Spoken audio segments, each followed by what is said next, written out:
What if the only thing standing between you and the life you dream of is your own mind? This audiobook is your blueprint for breaking mental limits, rewiring your reality, and awakening unstoppable growth. Your future self is calling. Will you answer? Introduction. There's a moment, often subtle, often quiet, when something inside you starts to ache for more. Not more in the material sense, not the kind of more that screams for attention or validation, but a deeper, richer kind of more. A knowing that whispers to you between the noise of your days, during the stillness of early mornings, or in the restless quiet of your nights. It's a knowing that says, this isn't all there is to me. It's a longing, not just for change, but for transformation. A pull toward growth so real, it almost feels like grief. If you've ever sat alone and wondered why your progress feels stalled despite all your effort, if you've silently questioned whether you're meant for something greater and simply don't know how to unlock it, this audiobook was made for you. This journey is not about fixing what's broken, because you are not broken. It's about remembering what's been buried, forgotten, or conditioned out of you, and rebuilding your mindset in a way that aligns with your highest potential. Welcome to Shift Your Mind, Change Your Life, the psychology of growth. This isn't just another motivational piece to hype you up for a few days before you fall back into old patterns. This is a process, a mirror, a deep, soul-led journey into the internal mechanics of how we think, why we get stuck, and what it truly takes to grow, not on the surface, but at the level that actually sustains change. You're going to step into a space of clarity, honesty, and radical self-awareness. You're not just going to understand the science of change, you're going to feel it, breathe it, and live it. This audiobook is built around one core truth. The life you want is waiting on the other side of the mindset you haven't stepped into yet. Everything you desire, your peace, your power, your purpose, exists just beyond the limits of the identity you've been conditioned to believe is you. And in this space, we're going to break that identity wide open and rebuild it with intention. By the end of this audiobook, you won't be the same person who started it. That's not marketing fluff. It's a promise if you commit. Because this experience is not passive. This isn't about consuming content. It's about engaging in real internal change. Through this journey, you'll learn how your subconscious beliefs were formed, how they've directed your life without your awareness, and how to rewire them for empowerment. You'll understand the neurological basis of habits, resistance, self-sabotage, and emotional blocks, and more importantly, how to break through them with clarity and compassion. You'll stop treating your triggers like flaws and start seeing them as gateways. You'll learn how to emotionally self-regulate instead of spiraling, and you'll begin to rebuild your inner narrative, the one you tell yourself when no one's around, into something that finally supports the life you want to create. To get the most from this experience, you need to know one thing.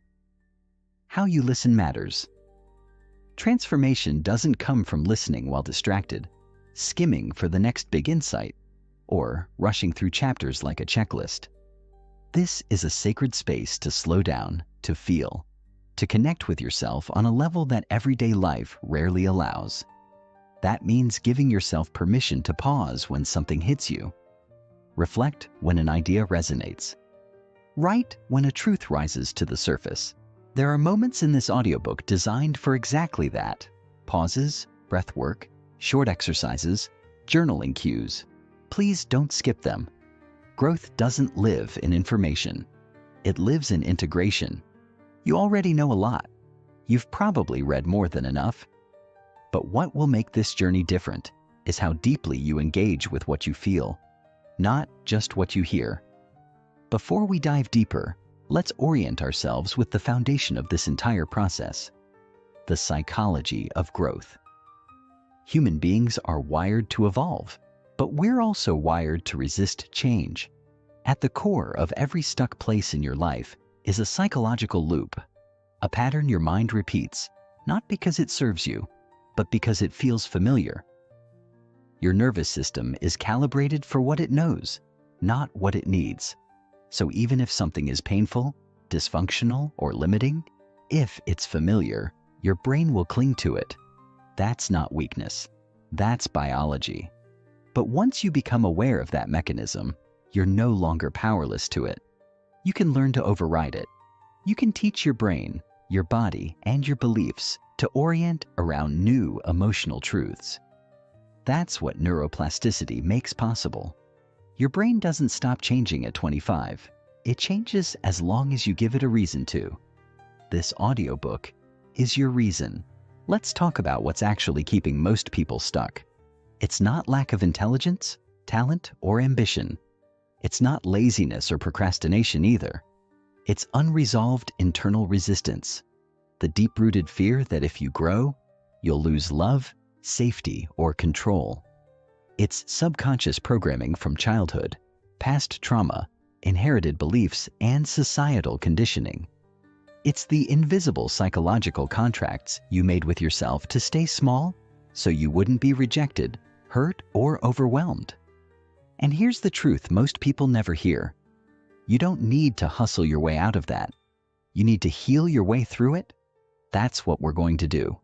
We're going to go beneath the surface of performance, beyond productivity hacks, and into the real emotional infrastructure of growth. Because true transformation isn't about becoming someone else. It's about becoming fully yourself, unapologetically and intentionally. Each chapter of this audiobook is built to take you deeper into the layers of your own psychology. We'll explore self-awareness, identity formation, belief systems, emotional regulation, trauma response, behavioral patterns, decision-making, habit formation, relationship dynamics, and personal power. You won't just learn how to change. You'll learn why you haven't yet. And that's the most important piece. When you understand the emotional roots of your resistance, when you stop demonizing your defense mechanisms and start decoding them, everything begins to shift. You stop forcing change from a place of shame and start inviting growth from a place of deep, loving clarity. That's how you create a life that doesn't just look good on the outside, but feels right on the inside. There's something powerful about listening to words that remind you of who you are beneath all the noise. As you move through this audiobook, you'll hear things that stir something in you. Old truths you've forgotten, new truths you've never heard, and sacred truths you've always known deep down, but never fully trusted. Let those words in. Let them breathe in your nervous system. Let them interrupt your patterns, because sometimes the smallest shift in perspective can create the biggest change in direction. One thought can change your day. One belief can change your life.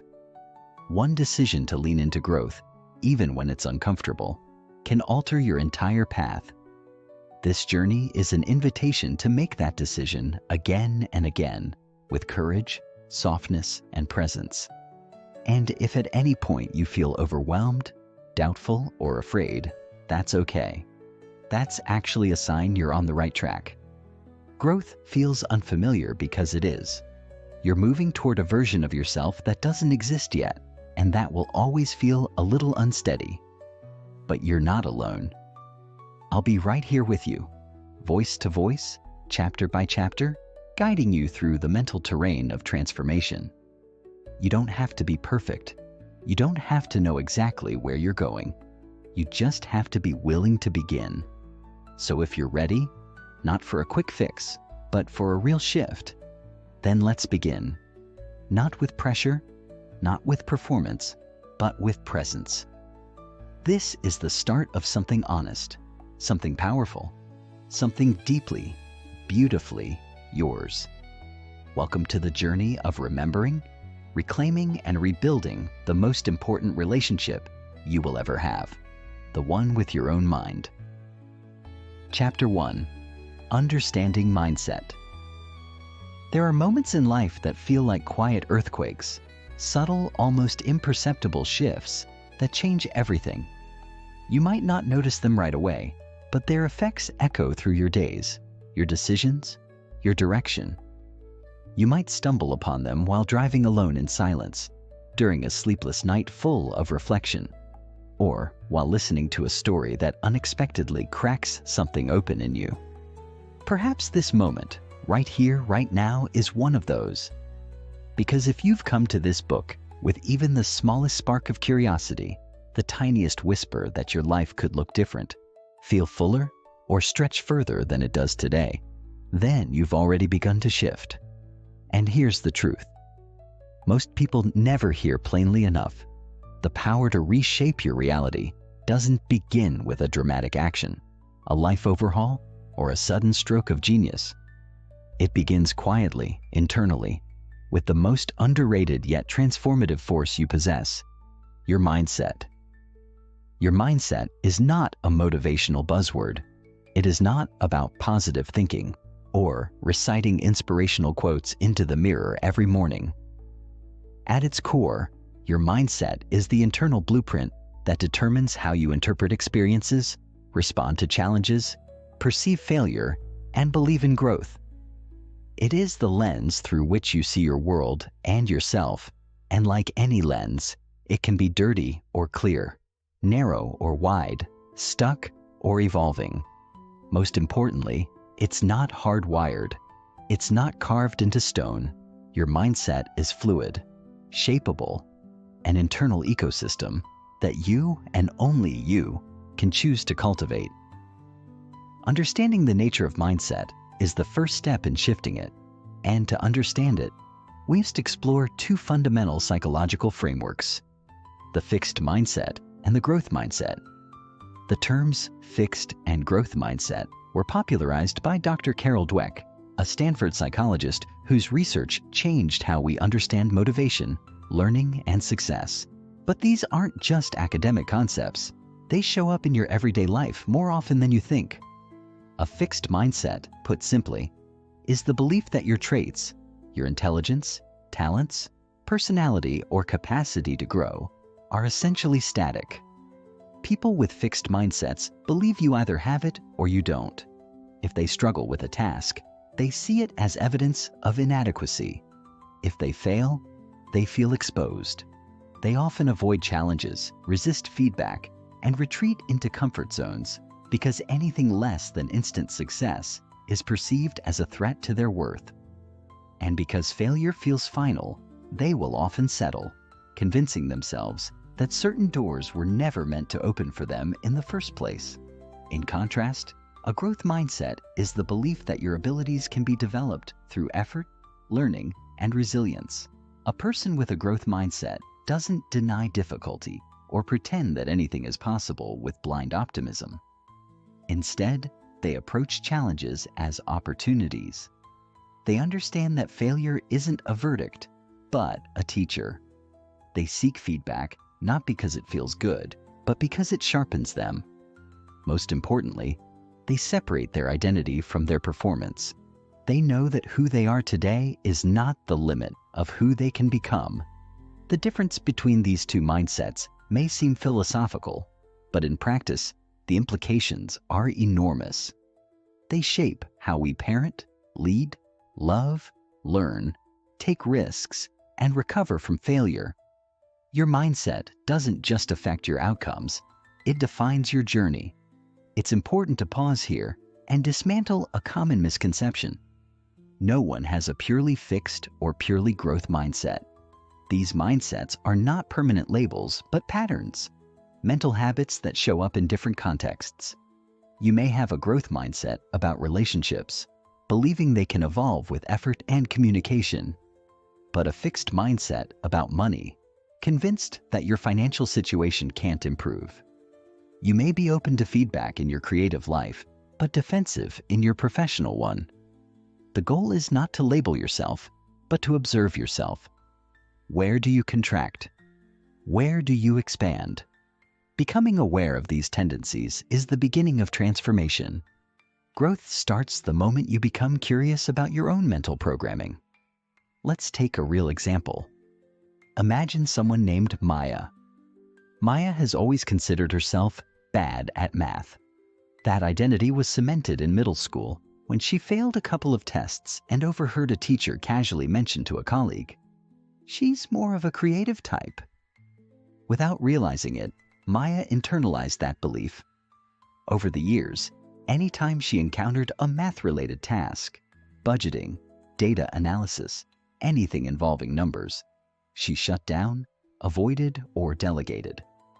That belief affected her confidence, narrowed her job opportunities, and even impacted her self-worth. Not because she lacked the ability to improve, but because she had already decided it was impossible. Her fixed mindset built a wall around that part of her potential and locked the gate. Now imagine Maya discovering the concept of growth mindset. For the first time, she considers that her identity as bad at math isn't a life sentence, but a story, one she's been telling herself for years. She begins to explore the subject in small, manageable ways, maybe using an app to practice or watching tutorials that frame learning as a process, not a performance. Over time, she makes mistakes, struggles, but doesn't retreat. With every small breakthrough, the old narrative loosens its grip. She's not magically transformed overnight, but she's growing. And because her mindset has shifted, so has her reality. This isn't just Maya's story, it's yours. Somewhere in your life, there is a belief you've mistaken for truth, a story you've accepted as unchangeable. It could be about your intelligence, your relationships, your career, your worthiness, your ability to heal. You might not even be conscious of it. That's how powerful and subtle fixed mindsets can be. They masquerade as facts. But facts are universal. Beliefs are personal. And beliefs can be reprogrammed. The first step is to identify where they live. To do that, ask yourself, in what area of my life do I feel most stuck, frustrated, or defeated? What patterns repeat themselves there? What assumptions do I hold about myself in that space? And most revealing of all, what do I believe is possible for me in that area? The answers will tell you more than you expect. Our mindsets don't appear out of nowhere. They are shaped over time through experience by family, culture, education, trauma, and repetition. Often, we inherit our mindsets from our environment without realizing it. A child raised by perfectionist parents may absorb the message that mistakes are unacceptable, leading to a fear of failure and an over-reliance on external validation. Someone who grows up in an environment where vulnerability is mocked may develop a mindset that associates openness with weakness. These early impressions become neural pathways, default modes of thinking that replay until they are challenged. But challenge doesn't come naturally. It must be chosen. And that choice begins with awareness. Neuroscience now backs up what philosophers and spiritual teachers have said for centuries. We can change our minds, literally. The brain is not fixed. It is plastic, adaptable, rewiring itself through repeated thoughts, actions, and experiences. This means that the more you practice growth-oriented thinking, the more natural it becomes. It's like strengthening a muscle. At first, it feels unnatural. It may even feel fake. But with consistent use, it becomes part of your cognitive reflex. The challenge is that most people never give themselves enough time or space to make the shift. They dip their toe in change, expect instant results, and retreat at the first sign of discomfort. But growth isn't supposed to feel safe. It's supposed to feel different. That's how you know you're doing it right. Let's return to you. Right now. I want you to consider a specific moment, recent or distant, when you gave up on something because it felt too hard, too foreign, or too much. Now ask yourself, was it the task that defeated you, or your belief about your ability to overcome it? Was it truly your limit, or a mental boundary you didn't yet know how to cross? What if the only thing that needs to change isn't the world around you, but the way you see your place in it? That shift alone can create a ripple effect that touches every corner of your life, Because once you stop seeing struggle as proof of inadequacy and start seeing it as part of the path, you gain access to a new dimension of self-trust. A mindset shift is not about pretending everything is fine. It's about realizing that even when it's not, you still have agency, you still have power, you still have choice, and that choice can begin as small as reframing one thought. Instead of, "I'm terrible at this," you say, "This is new for me, and I'm learning." Instead of, "I always screw this up," you try, "This time, I'm paying attention to what's different." These may sound like subtle differences, but subtle shifts in language create seismic shifts in perception. And perception is what defines your world. So here's where we land for now. Your mindset is not your personality. It's not your fate. It's a pattern. And patterns can be changed intentionally, gradually, and powerfully. This chapter isn't about solving everything. It's about shining a light on the engine driving your behavior so you can start steering your own course. It's about looking at your life through a different lens, noticing what's been automatic, and deciding what deserves a second look. Because when you start to question the beliefs that hold you, you begin to reclaim the life that's waiting for you. Change doesn't begin in action. It begins in thought. And the most profound shifts begin with the quiet realization that maybe, just maybe, you're capable of more than you've allowed yourself to believe. Chapter 2. The Formation of Belief Systems. The Invisible Architects of Your Reality. We all walk around with stories in our heads. Stories about who we are, what we're capable of, what the world will or won't allow. But most of us never stop to question where those stories came from. We accept them as truth because they were woven into our thoughts so early, so subtly, that we rarely even notice they're there. They're like wallpaper in a childhood bedroom. We grew up surrounded by them, and now they've become so familiar we don't even see them anymore. But they shape everything. Every decision you make, every fear you hold, every dream you suppress or chase, every relationship you keep or leave. All of it is filtered through the lens of your belief system. And if we're going to shift your mind and change your life, we have to go back to the beginning. We have to understand who planted those beliefs, how they grew, and why they've been so hard to pull out. Let me be clear. Belief systems are not just spiritual or philosophical ideas. They're mental frameworks, deeply ingrained narratives we carry about ourselves, others, and the world at large. They're formed early, often before we've even developed the ability to critically analyze or question what we're absorbing. By the time we're 7 years old, our subconscious mind has already absorbed most of the core messages that will shape our self-image and worldview for decades to come. Think about that. Before we even had a say in who we wanted to be, someone else's words, tone, energy, and limitations had already begun scripting our internal dialogue. That doesn't mean we're doomed to live by those early scripts forever. But it does mean that if we want to rewrite our lives, we have to uncover where the old drafts came from. Our belief systems are not just taught, they are modeled. As children, we learn less from what adults tell us and more from what they consistently show us. A parent who says, "You can be anything you want," but constantly complains about their own job, reinforces the belief that dreams are a luxury, not a reality. A teacher who praises intelligence but mocks mistakes can unintentionally teach that worth is tied to perfection. A caregiver who withdraws affection during emotional moments teaches that vulnerability is unsafe. These messages don't arrive all at once.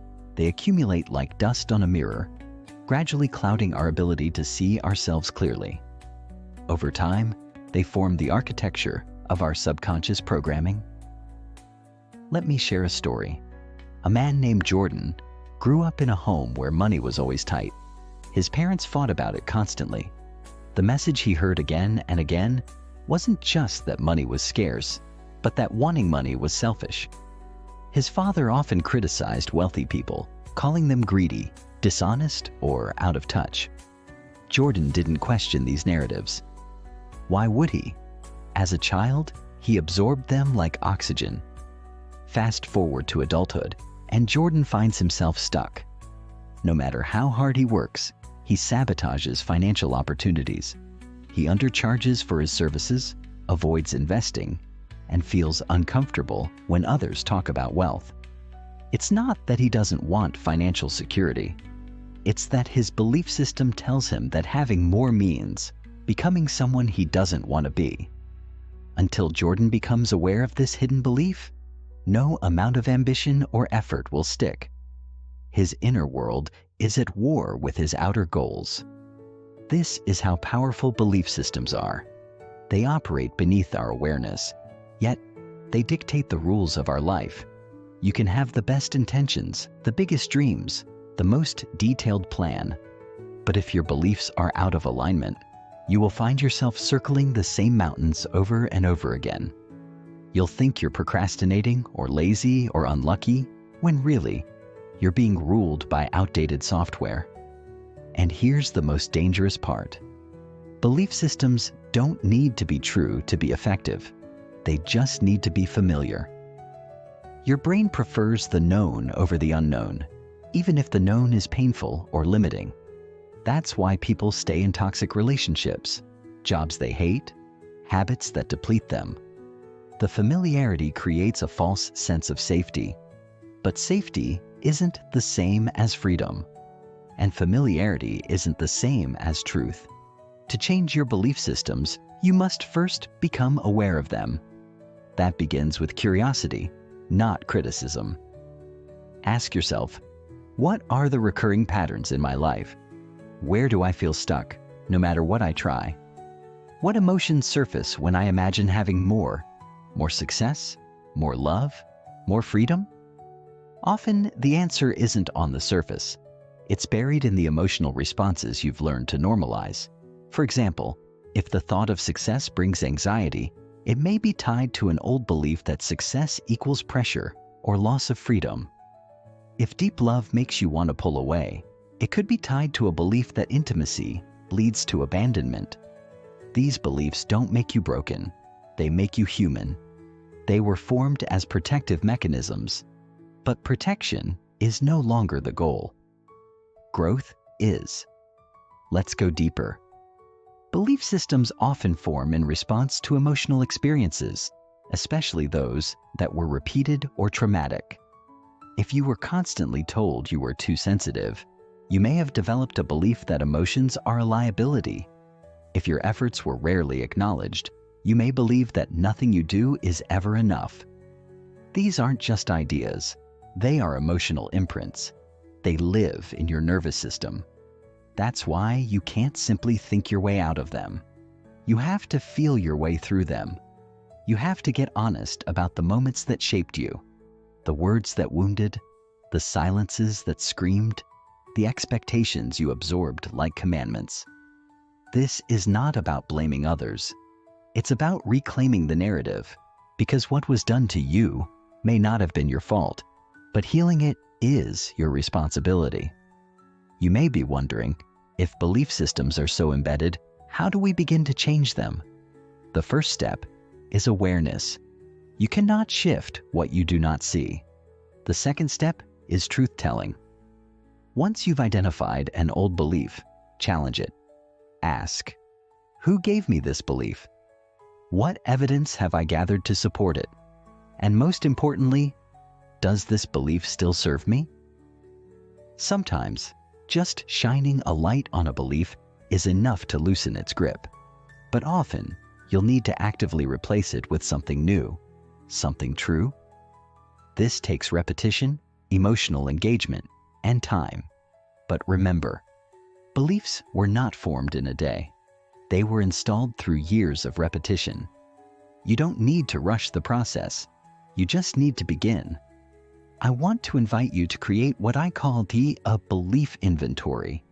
Choose one area of your life where you feel resistance, relationships, health, money, confidence, and write down every belief you hold in that domain. Don't filter or judge, just let them come. Then, beside each one, ask, is this belief empowering or limiting? Where did it come from? What belief would I rather hold instead? This exercise is powerful, not because it instantly changes everything, but because it forces you to become conscious of what's been unconscious. And consciousness is the first step to change. As we close this part of the chapter, I want you to remember this. Your beliefs are not facts. They are not mandates. They are not your destiny. They are stories, and stories can be rewritten. You are allowed to outgrow them. You are allowed to question them. You are allowed to build a new inner foundation, brick by brick, word by word, belief by belief. And you don't have to do it perfectly. You just have to do it intentionally. Because every time you choose a new belief, no matter how small, you are telling your mind, your body, and your life, I'm ready for something different. I'm ready for something more. Chapter 3. The Power of Self-Awareness. The mirror you've been avoiding. There's a reason so many of us avoid looking too deeply within ourselves. It's not because we're lazy or uninterested. It's because deep down, we know what we might find. We're afraid we'll uncover something we can't unsee. The mistakes we haven't owned, the truths we've buried, the dreams we've delayed, the habits we've let run unchecked. We're afraid of realizing that the life we're living is smaller than the one we're capable of creating. And yet, paradoxically, that fear is precisely what keeps us from changing. It convinces us to stay busy, distracted, reactive. It tells us we're too tired, too overwhelmed, too late in the game to pause and reflect. But here's the truth. Without self-awareness, real growth is impossible. You can read every self-help book, listen to every podcast, sign up for every course, and still be spinning in circles if you haven't done the brave and necessary work of knowing yourself. Self-awareness isn't a luxury. It's the foundation of transformation. It's the mirror that doesn't lie, and the key that unlocks everything else. Let's start with what self-awareness really is, and what it isn't. It's not about obsessively analyzing yourself, picking apart every move, or living in your head. True self-awareness is deeper, calmer, and more compassionate. It's the ability to witness your thoughts, emotions, behaviors, and patterns without getting swallowed by them. It's being able to name what you're feeling, understand where it came from, and choose how to respond rather than reacting on autopilot. It's about becoming an active participant in your own internal world, not just a passive observer being dragged around by it. Most people think they're self-aware because they know their personality traits or have done some therapy. But real self-awareness goes beyond intellectual insight. It's not about what you know. It's about what you notice, especially in the moments that challenge or trigger you. It's noticing when you shut down in a conversation. It's catching the tightness in your chest before you snap at someone. It's recognizing that the thing you're judging in someone else is actually a mirror of something unresolved in you. Think of self-awareness like emotional literacy. Just like you had to learn how to read and write, you have to learn how to understand and navigate your inner world. And just like literacy opens up your ability to learn, communicate, and expand, self-awareness opens up your capacity to grow, connect, and evolve. It gives you access to the deeper layers beneath your actions. Without it, you're just managing symptoms, chasing new habits, goals, or fixes without addressing the root cause. But when you cultivate self-awareness, you start to notice the real mechanics of your life. You understand why you keep attracting the same kind of people, why you get defensive during feedback, why you sabotage success right before you reach it. You see how your past is shaping your present, and once you see it, you can finally change it. But here's the catch. Self-awareness requires slowing down. And slowing down is hard in a world that rewards speed, distraction, and constant output. Most people are so overstimulated that they don't even realize how disconnected they've become from their own inner world. We wake up and check our phones before we've even checked in with ourselves. We drown discomfort in scrolling, food, noise, or work. We mistake busyness for purpose and reactivity for passion. But true self-awareness asks us to pause, to sit in silence, to listen. And that can be uncomfortable, especially if you're not used to being alone with your thoughts. But discomfort is not danger. It's data. It's telling you what needs attention. When you stop numbing or rushing past it, discomfort becomes a map, not something to avoid, but something to explore. Let me tell you a story. There was a woman named Elena who was highly successful on the outside, sharp, driven, constantly achieving. But inside, she felt numb and restless.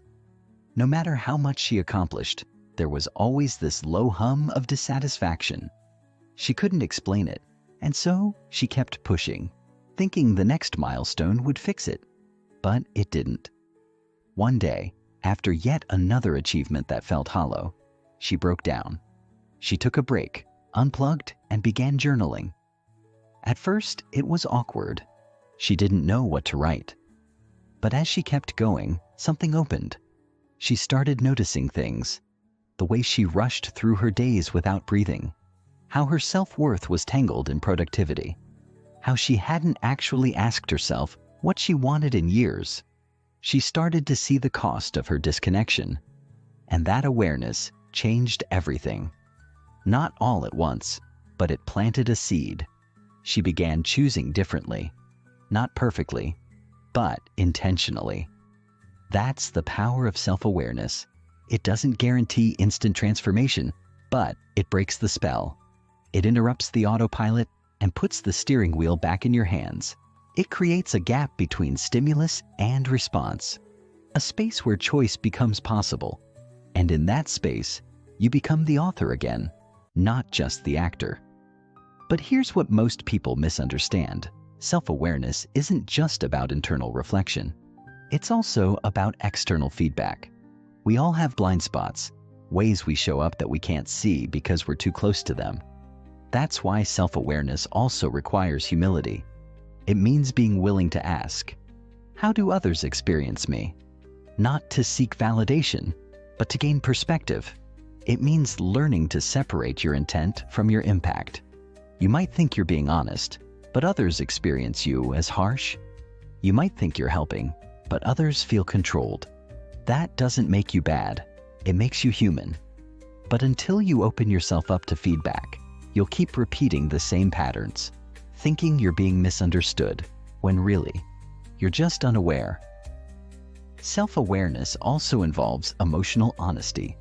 Most of us have been conditioned to suppress or ignore certain emotions, especially the so-called negative ones.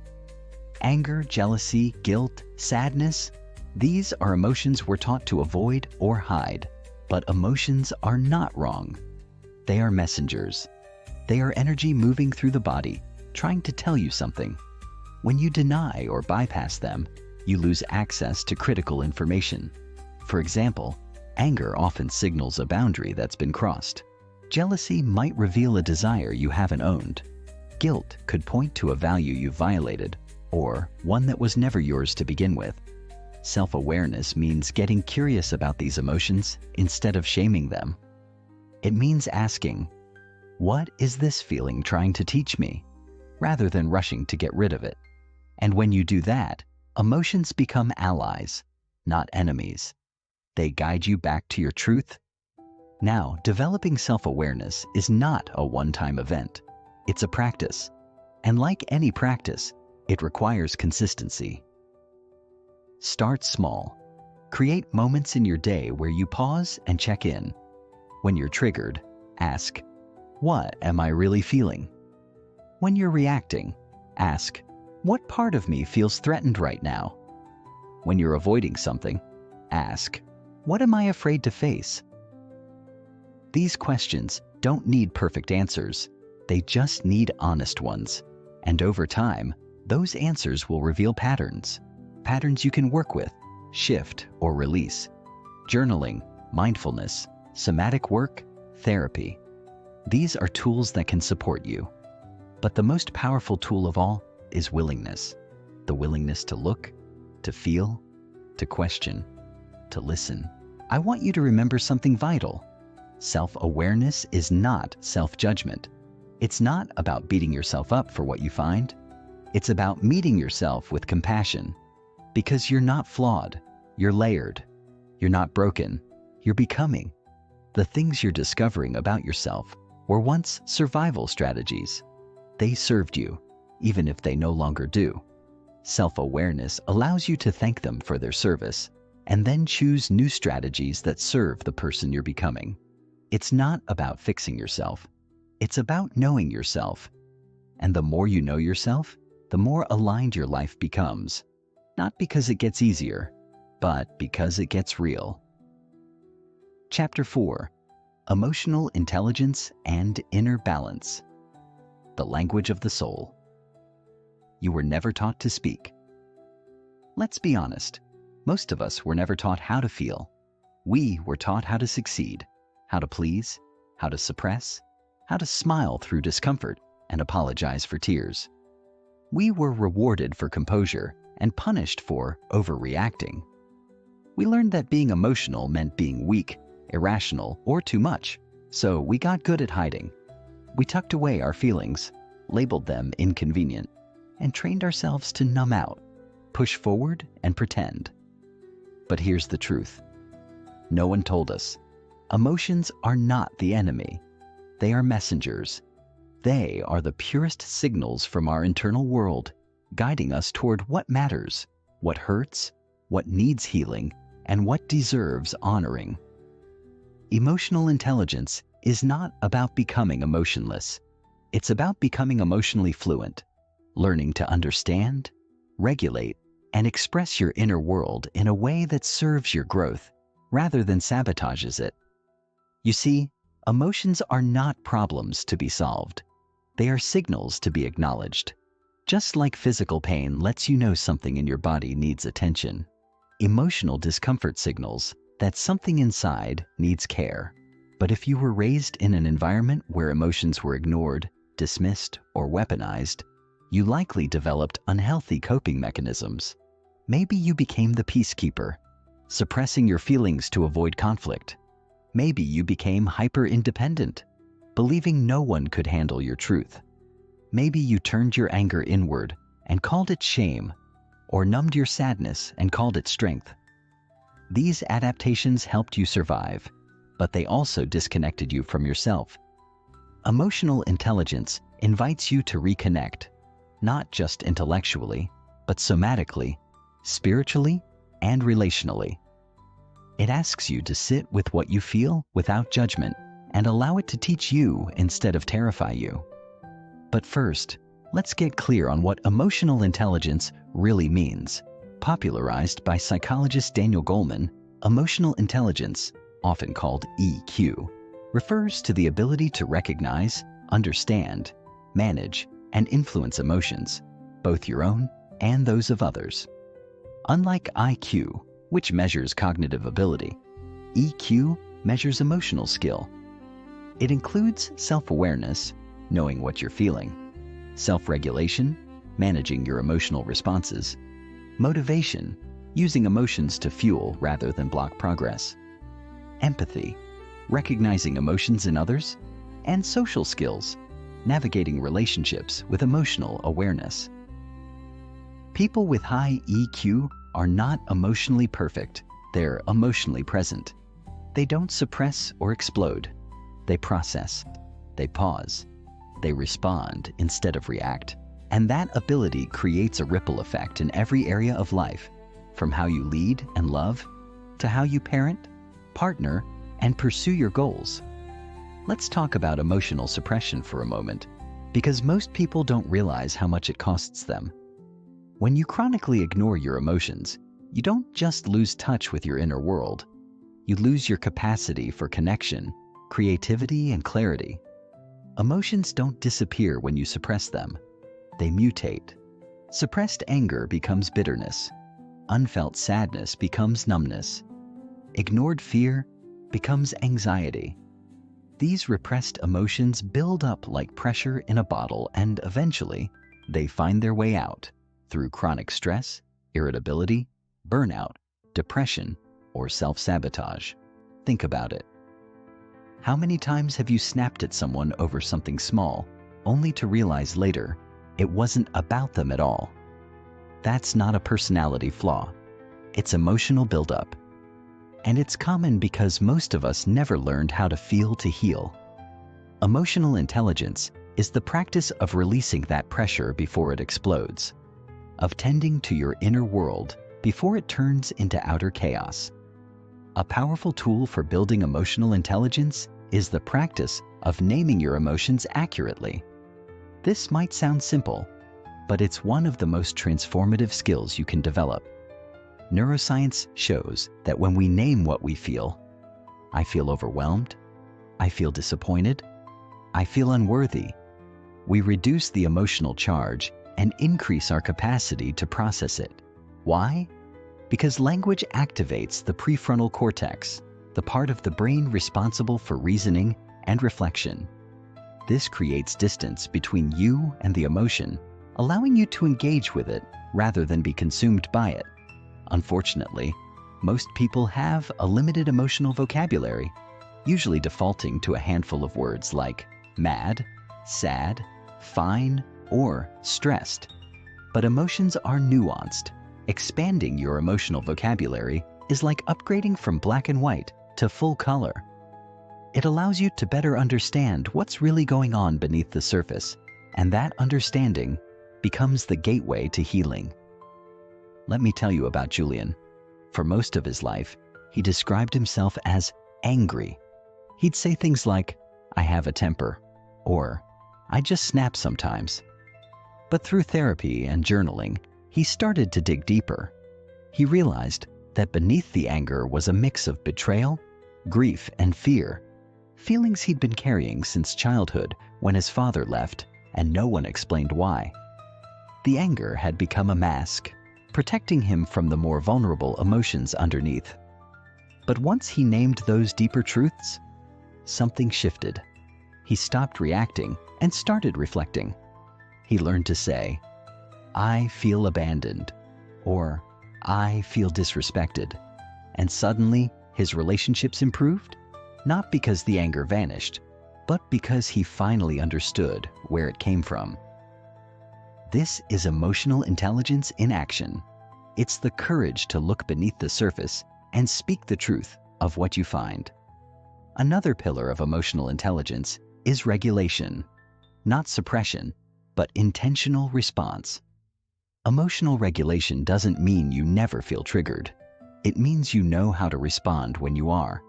It's the ability to pause between impulse and action, to breathe through the urge to lash out or shut down, to recognize when your nervous system is activated and offer it care instead of chaos. This requires self-awareness, yes, but also practice. Techniques like deep breathing, grounding exercises, or simply taking a mindful pause before responding can dramatically shift your emotional experience. It's not about being stoic or detached.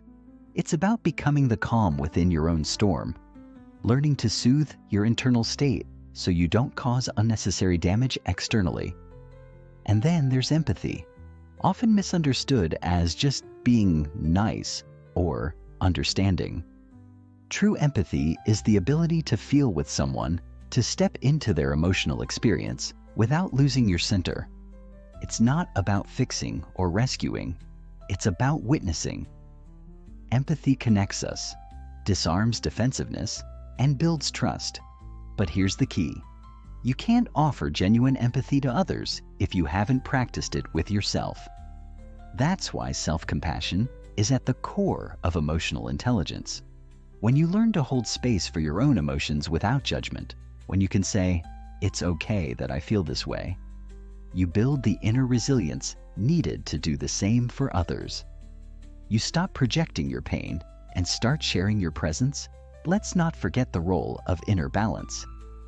While emotional intelligence helps you navigate the highs and lows, inner balance helps you stay grounded amid them.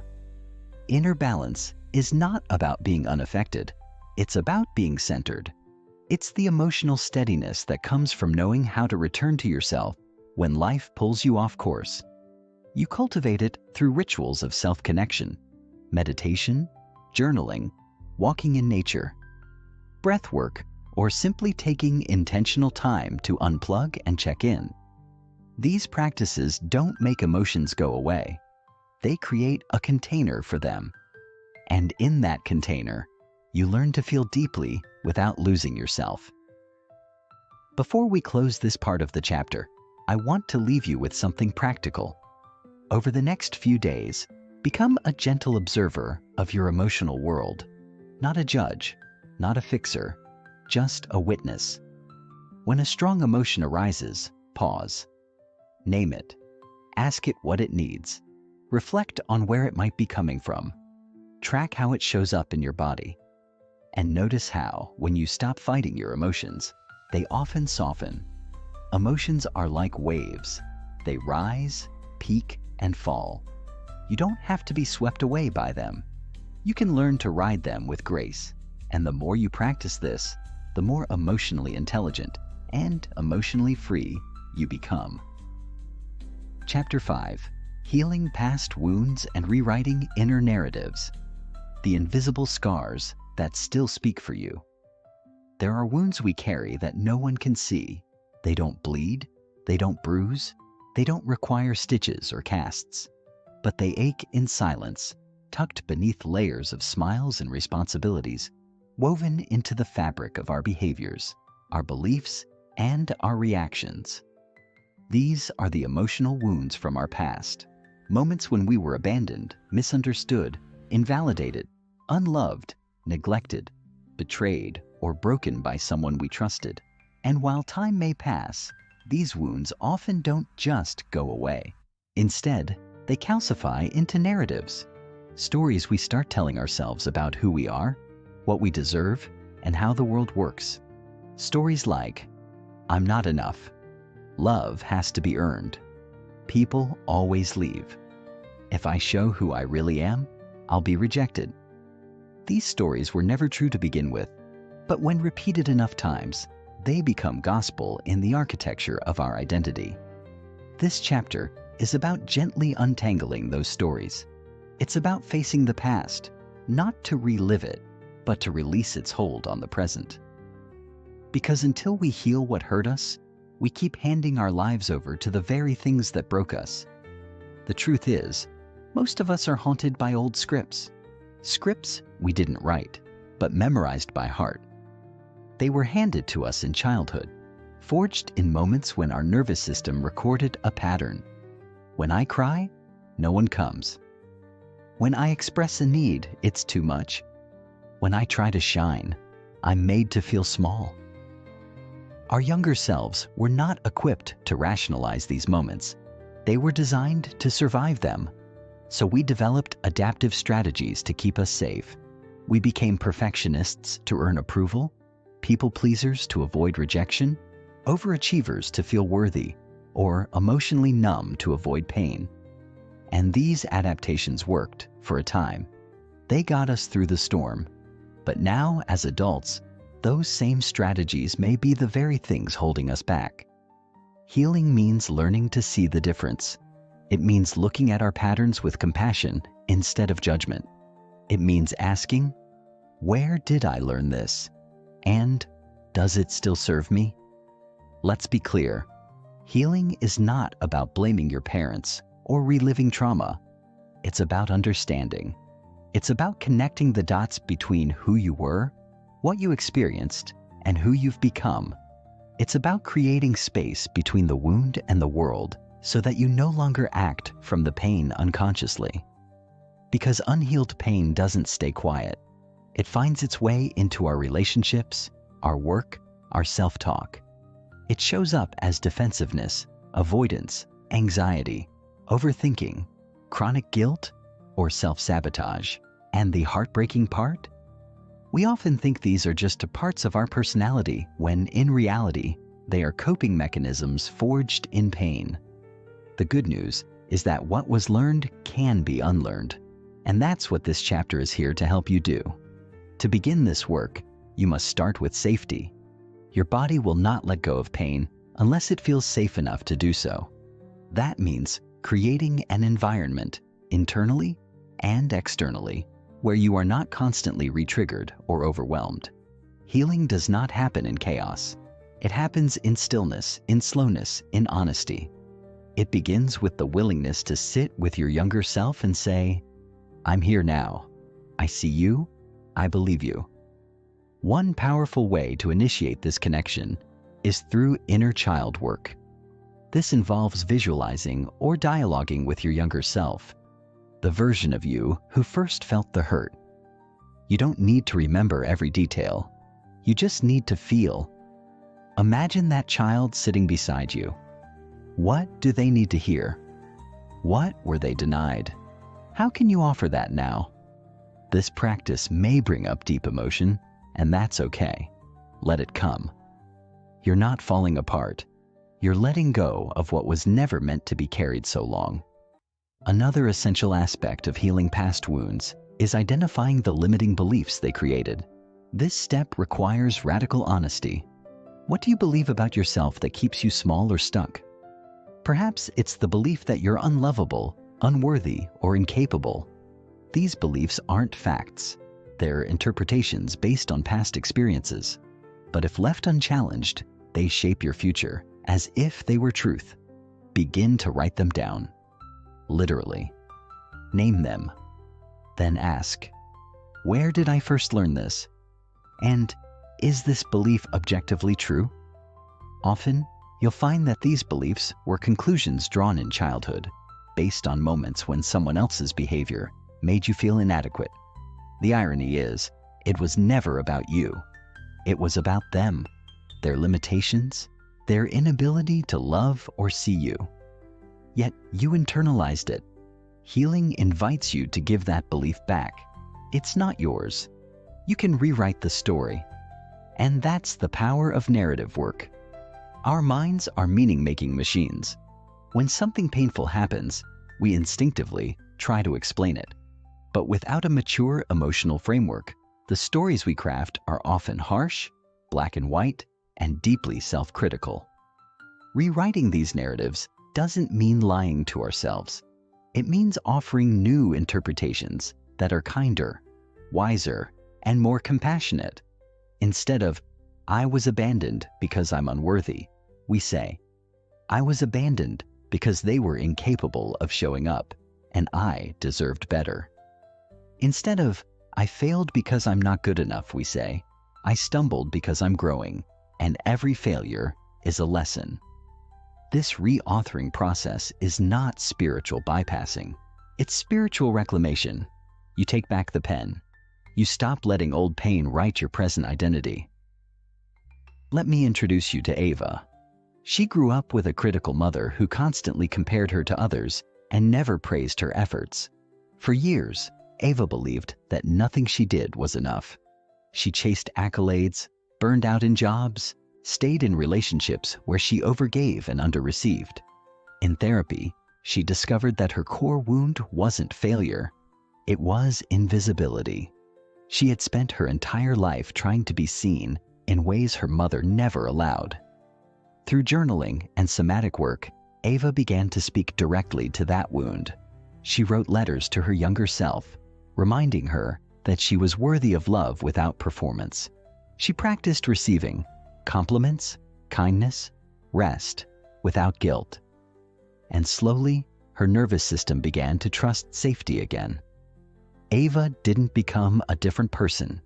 She just became more herself, no longer ruled by the ache of being unseen. Healing also involves grief. The grief of what was lost, what was never given, what should have happened but didn't. Many people avoid healing because they fear the grief that comes with it. But grief is not the enemy. It's the gateway. It's the way your body metabolizes loss and opens space for newness. Crying, mourning, feeling the sorrow, it doesn't make you weak. It makes you whole. There's a sacredness to grieving what your younger self endured. And in that grieving, you often find a strange sort of peace, because finally, someone is acknowledging it. Finally, someone is saying, that wasn't okay. You didn't deserve that. That someone is you. It's important to mention that healing is not linear. You may feel like you've resolved something, only for it to resurface later. That doesn't mean you've failed. It means another layer is ready to be witnessed. Healing is cyclical, like peeling an onion. Each layer you release brings you closer to your core self. And with each cycle, you develop more tools, more awareness, more self-trust. You begin to recognize the triggers, not as threats, but as invitations. You stop running from the discomfort and start learning from it. That's the shift, from surviving your past to learning from it, from being defined by your pain to being refined through it. In this part of your journey, I encourage you to approach yourself with relentless compassion. You are not broken. You are becoming. You are not too late. You are right on time. The pain you carry is not a reflection of your worth. It's a reflection of your humanity and your willingness to face it, to feel it, to free yourself from it. That is the mark of courage, not weakness. You were never meant to heal in isolation. Let this chapter be a companion on your path, a gentle voice reminding you that you are not alone and you are more resilient than you know. Chapter 6: Rewiring Habits, the Psychology Behind Lasting Change. The truth about why we struggle to change and how that's not your fault. We've all been there. The excitement of a fresh start, the bold declarations we whisper to ourselves. This time will be different. The diet, the morning routine, the workout plan, the journaling habit, the nightly wind-down ritual. We dive in with the best of intentions. We plan, we prep, we believe. And then, life happens. We oversleep. We miss a workout. We order takeout. The journal collects dust. Slowly, almost invisibly, our new habit dissolves into the background noise of all the other well-meant beginnings we couldn't quite sustain. And if you're like most people, what follows isn't just disappointment. It's shame. A voice inside whispers, "See? You can't stick to anything. You always mess it up." This inner critic isn't just cruel, it's misinformed. Because here's the truth they don't tell you loudly enough. Struggling to change your habits isn't a character flaw. It's biology. It's psychology. And once you understand how your brain actually builds and resists change, you stop blaming yourself and start working with yourself. That's what this chapter is about. Peeling back the layers on how habits are formed, broken, and transformed. Not from a place of shame, but from a place of understanding. Not through willpower, but through wisdom. Let's start by talking about how your brain is wired. At the core of every habit, good or bad, is a neural pathway. Think of these pathways like trails in a forest. The more often you walk a trail, the clearer it becomes. Your brain, ever efficient, prioritizes these well-worn paths because they require less energy. It automates behavior to save fuel. That's why you don't have to think about brushing your teeth or unlocking your phone. They're already programmed. The problem? This automation doesn't distinguish between helpful habits and harmful ones. If you've repeated something often enough, like scrolling when bored, snacking when stressed, or avoiding difficult conversations, your brain files that under default. So even when you want to change, your brain is still operating from its old blueprint. That's not laziness. That's a protective, energy-conserving system doing its job. And if we're going to rewire it, we need to start by honoring its design, not fighting it. One of the biggest myths in personal growth is that change comes from motivation, that you just need to want it enough. But neuroscience says otherwise. Motivation is fleeting. It's influenced by mood, environment, hormones, sleep. It spikes and crashes. Habits, on the other hand, are driven by consistency, not intensity. James Clear, author of Atomic Habits, puts it simply: You do not rise to the level of your goals. You fall to the level of your systems. Real sustainable change comes from building a system that supports the new identity you're trying to embody. Not a grand sweeping overhaul, but tiny consistent shifts that your brain can repeat often enough to ingrain. But even before building new habits, we have to address the why behind them. Many of us try to adopt habits without understanding the emotional need they're tied to. Why do you want to wake up early? Why do you want to stop scrolling at night? What are you really trying to feel? Empowered? Peaceful? Loved? Seen? Habits are rarely about the behavior. They're about the emotional state that behavior promises. If we don't get clear on that, we set ourselves up to chase rituals without satisfaction. That's why journaling why you want to change, not just what you want to change, is essential. When you tap into emotional truth, your brain has a deeper reason to stay engaged. Let's also talk about triggers, those seemingly small cues that set an entire behavior loop into motion. According to behavior scientist B.J. Fogg, every habit is anchored to a trigger, followed by an action, and then a reward. Understanding your triggers is crucial because if you don't know what activates your old habits, you can't interrupt the pattern. Is it the 3 p.m. crash that leads to sugar? The loneliness at night that leads to social media? The overwhelm that leads to procrastination? Bring awareness to those moments. You don't have to fix them right away. But by observing them with curiosity, not judgment, you start to reclaim choice. That micro moment between trigger and action is where transformation lives. And here's where most habit change efforts go sideways.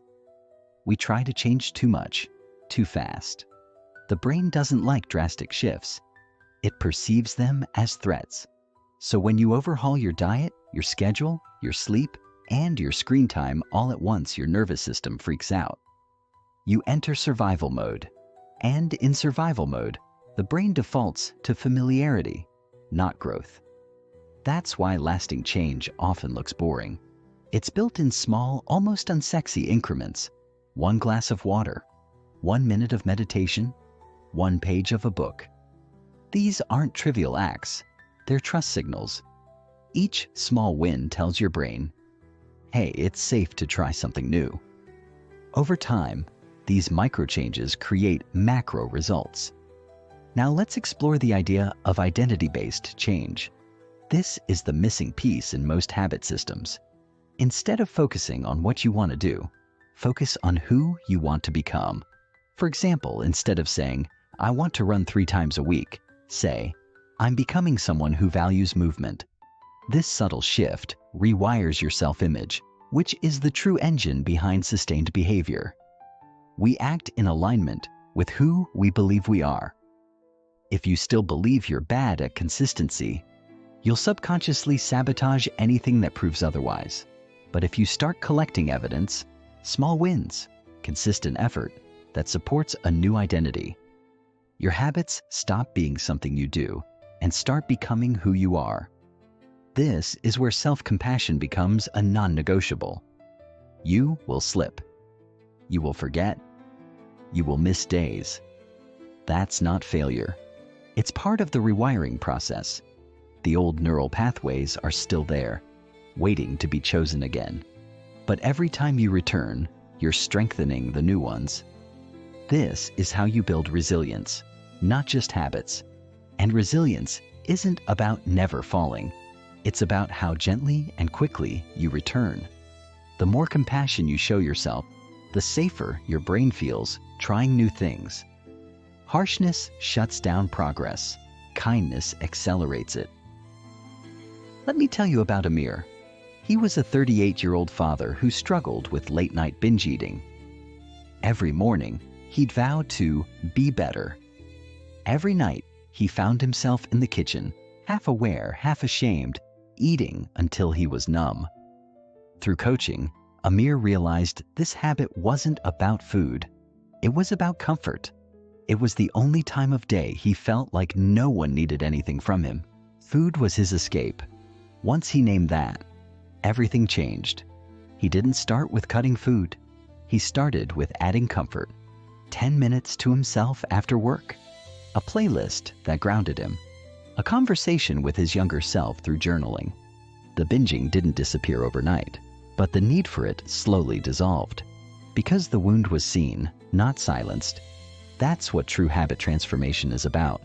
Not forcing yourself into a better version, but gently tending to the unmet needs behind your behaviors. When those needs are met in healthier ways, the old habits begin to lose their grip. You begin to shift, not just what you do, but how you live. You become someone who listens to your body, who respects your limits, who creates rituals that nourish rather than punish. You stop chasing change and start inviting it. In this chapter, we'll go deeper into the science, the systems, and the soul of habit formation. You'll learn about dopamine loops, habit stacking, reward systems, and neural rewiring. But most importantly, you'll learn how to become your own ally in the process. Because you don't need another resolution. You need a relationship with yourself that makes change sustainable. One where failure is feedback, not final. One where your future self is not a fantasy, but a friend you're meeting with every small act of integrity. This isn't about becoming perfect. It's about becoming consistent. And consistency is born not from discipline alone, but from trust. Trust in yourself. Trust in your process.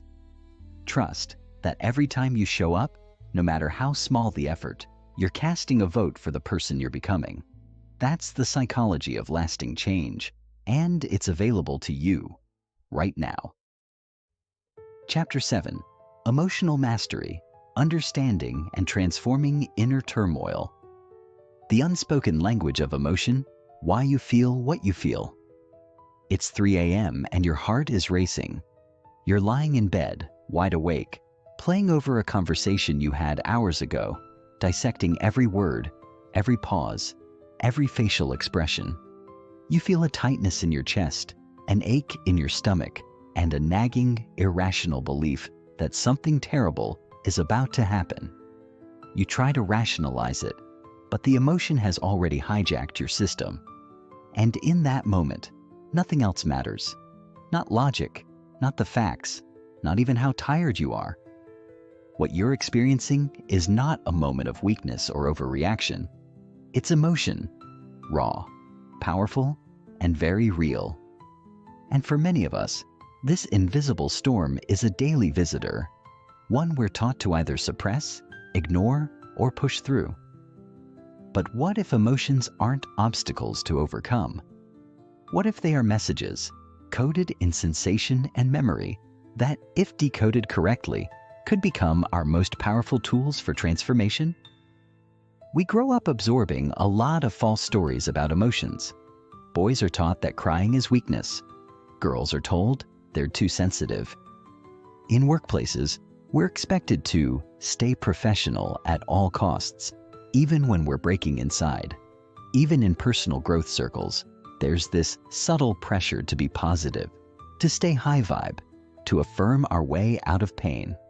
But here's what no one says loud enough. Emotions aren't the problem. Emotional suppression is. When we disconnect from how we feel, we don't become stronger. We become fragmented.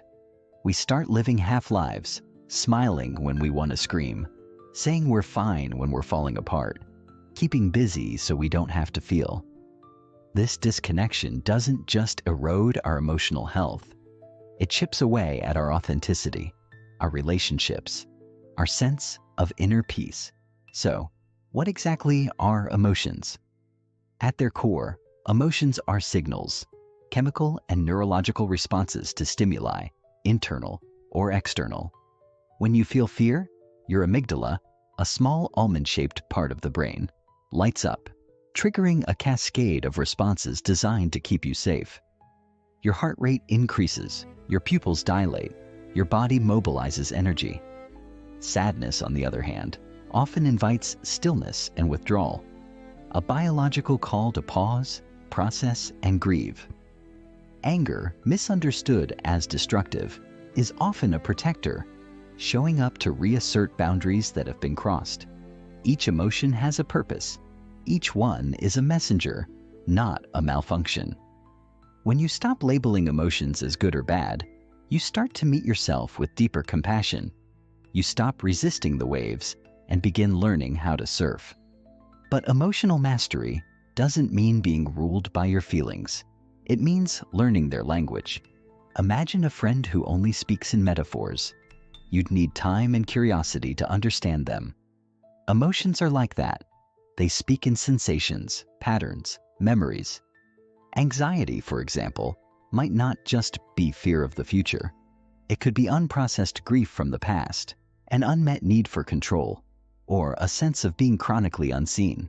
Until you're able to sit with that anxiety, name it, explore it, it will keep resurfacing in louder, more chaotic ways. Emotional mastery begins when we stop asking, "How do I make this go away?" and start asking, "What is this here to show me?" Let's talk about the difference between reacting and responding. Most people are emotionally reactive because they've never been taught how to pause. When a trigger hits, a sharp comment, a rejection, a setback, their nervous system fires into defense mode. They yell, they shut down, they spiral into shame. These aren't conscious choices. They're survival strategies developed over time, often in childhood, where we learned that expressing emotion might lead to rejection, punishment, or abandonment. So instead, we built defenses. Perfectionism to mask fear, humor to hide sadness, achievement to cover inadequacy. But those defenses don't disappear in adulthood. They follow us into boardrooms, bedrooms, friendships, and families. Emotional mastery means noticing these defenses without judgment. It means learning how to pause between trigger and response. That pause, however small, is where power lives. Let me introduce a simple but transformative framework. Name, normalize, navigate. When an emotion surfaces, the first step is to name it. Neuroscience tells us that naming an emotion, this is anger, this is shame, this is grief, activates the prefrontal cortex, the part of the brain responsible for regulation and decision-making. It literally cools the emotional heat. Then normalize it. Remind yourself that this emotion is valid, not necessarily accurate in its story, but valid in its existence. Saying, "Of course I feel anxious before this big meeting," doesn't excuse the anxiety. It acknowledges it. Finally, navigate. Ask yourself, what does this emotion need from me right now? Sometimes the answer is expression. A journal, a walk, a conversation. Sometimes it's regulation, breathing, grounding, resting. Over time, this process becomes second nature. You stop being swept away by feelings and start navigating through them like a wise, steady captain. And here's something you need to know. You are not your emotions. You are the space that holds them. Think of your mind like the sky. Your emotions are the weather, temporary, shifting, sometimes stormy, sometimes calm. But no matter what passes through, the sky remains. You remain. This perspective helps you create emotional distance without emotional disconnection. You stop saying, "I am angry," and start saying, "I'm feeling anger." That small linguistic shift reminds you that your feelings are visitors, not residents. They don't define you, they inform you. And the more you practice this internal separation, the more inner stability you build. But emotional growth isn't a solo game. We are wired for connection, and healing often happens in relationship. That's why it's crucial to have safe spaces, whether that's therapy, support groups, trusted friends, or mentors, where you can bring your emotions into the light. When pain is witnessed with compassion, it begins to release its grip. Shame thrives in silence, but it cannot survive empathy. One of the bravest things you can do is let someone see the parts of you that still feel broken. Not so they can fix you, but so you can remember you're not alone. And in that shared humanity, healing begins. Let's also address the cultural stigma around negative emotions. So many people carry silent guilt for feeling sad, angry, jealous, or afraid, as if being spiritual or enlightened means being perpetually calm and joyful. But emotions aren't moral, they're informational. Anger might be alerting you to a boundary violation. Jealousy might be highlighting a buried desire. Sadness might be inviting you to slow down and let go. When you shame these emotions, you silence the intelligence behind them. Emotional maturity means making space for your full range without over-identifying with any one part. You are not a single emotion. You are the orchestra.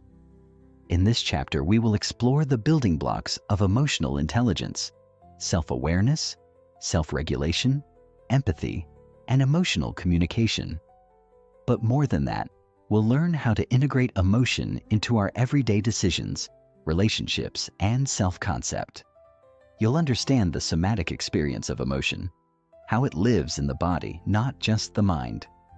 You'll discover tools for regulating your nervous system, reparenting your inner child, and creating rituals for emotional hygiene. Just like brushing your teeth or stretching your body, emotions require daily care. Not because you're broken, but because you're beautifully human. Let me tell you about Simone. She was a high-achieving lawyer who came into coaching because she felt numb. Nothing was technically wrong, but she couldn't shake the sense that something was missing. Through our work, we traced her emotional shutdown back to childhood, where expressing sadness was met with either dismissal or redirection. "You're fine. Don't cry. Be strong." So she learned to power through. But that emotional armoring came at a cost: disconnection from joy, depth, intimacy. Together, we practiced emotional naming, body-based awareness, and inner dialogue. For the first time, she cried, not from weakness, but from release. And in that moment, she felt more alive than she had in years. Not because her emotions disappeared, but because she finally allowed them to move through her. You deserve that too. To feel fully, to live fully, to reclaim your right to feel without apology. Emotional mastery isn't about becoming emotionless. It's about becoming emotionally free. Free to experience without judgment. Free to express without fear. Free to connect without masks. And that freedom? It begins the moment you stop fighting your emotions and start listening to them. Chapter 8: Identity and the Stories We Tell Ourselves.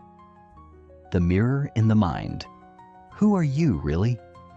Imagine this. You're standing in front of a mirror. Not a physical one, but the kind that reflects back something much deeper. Not your features, your age, your hairstyle, but your essence. You ask yourself, who am I? And without thinking too hard, a stream of thoughts bubbles up. I'm not confident. I'm not enough. I'm a helper. I'm a failure. I'm the strong one. I always mess things up. These aren't objective truths. They're stories. And every day you live your life not based on what's happening, but based on what you believe is happening. This chapter is about those stories.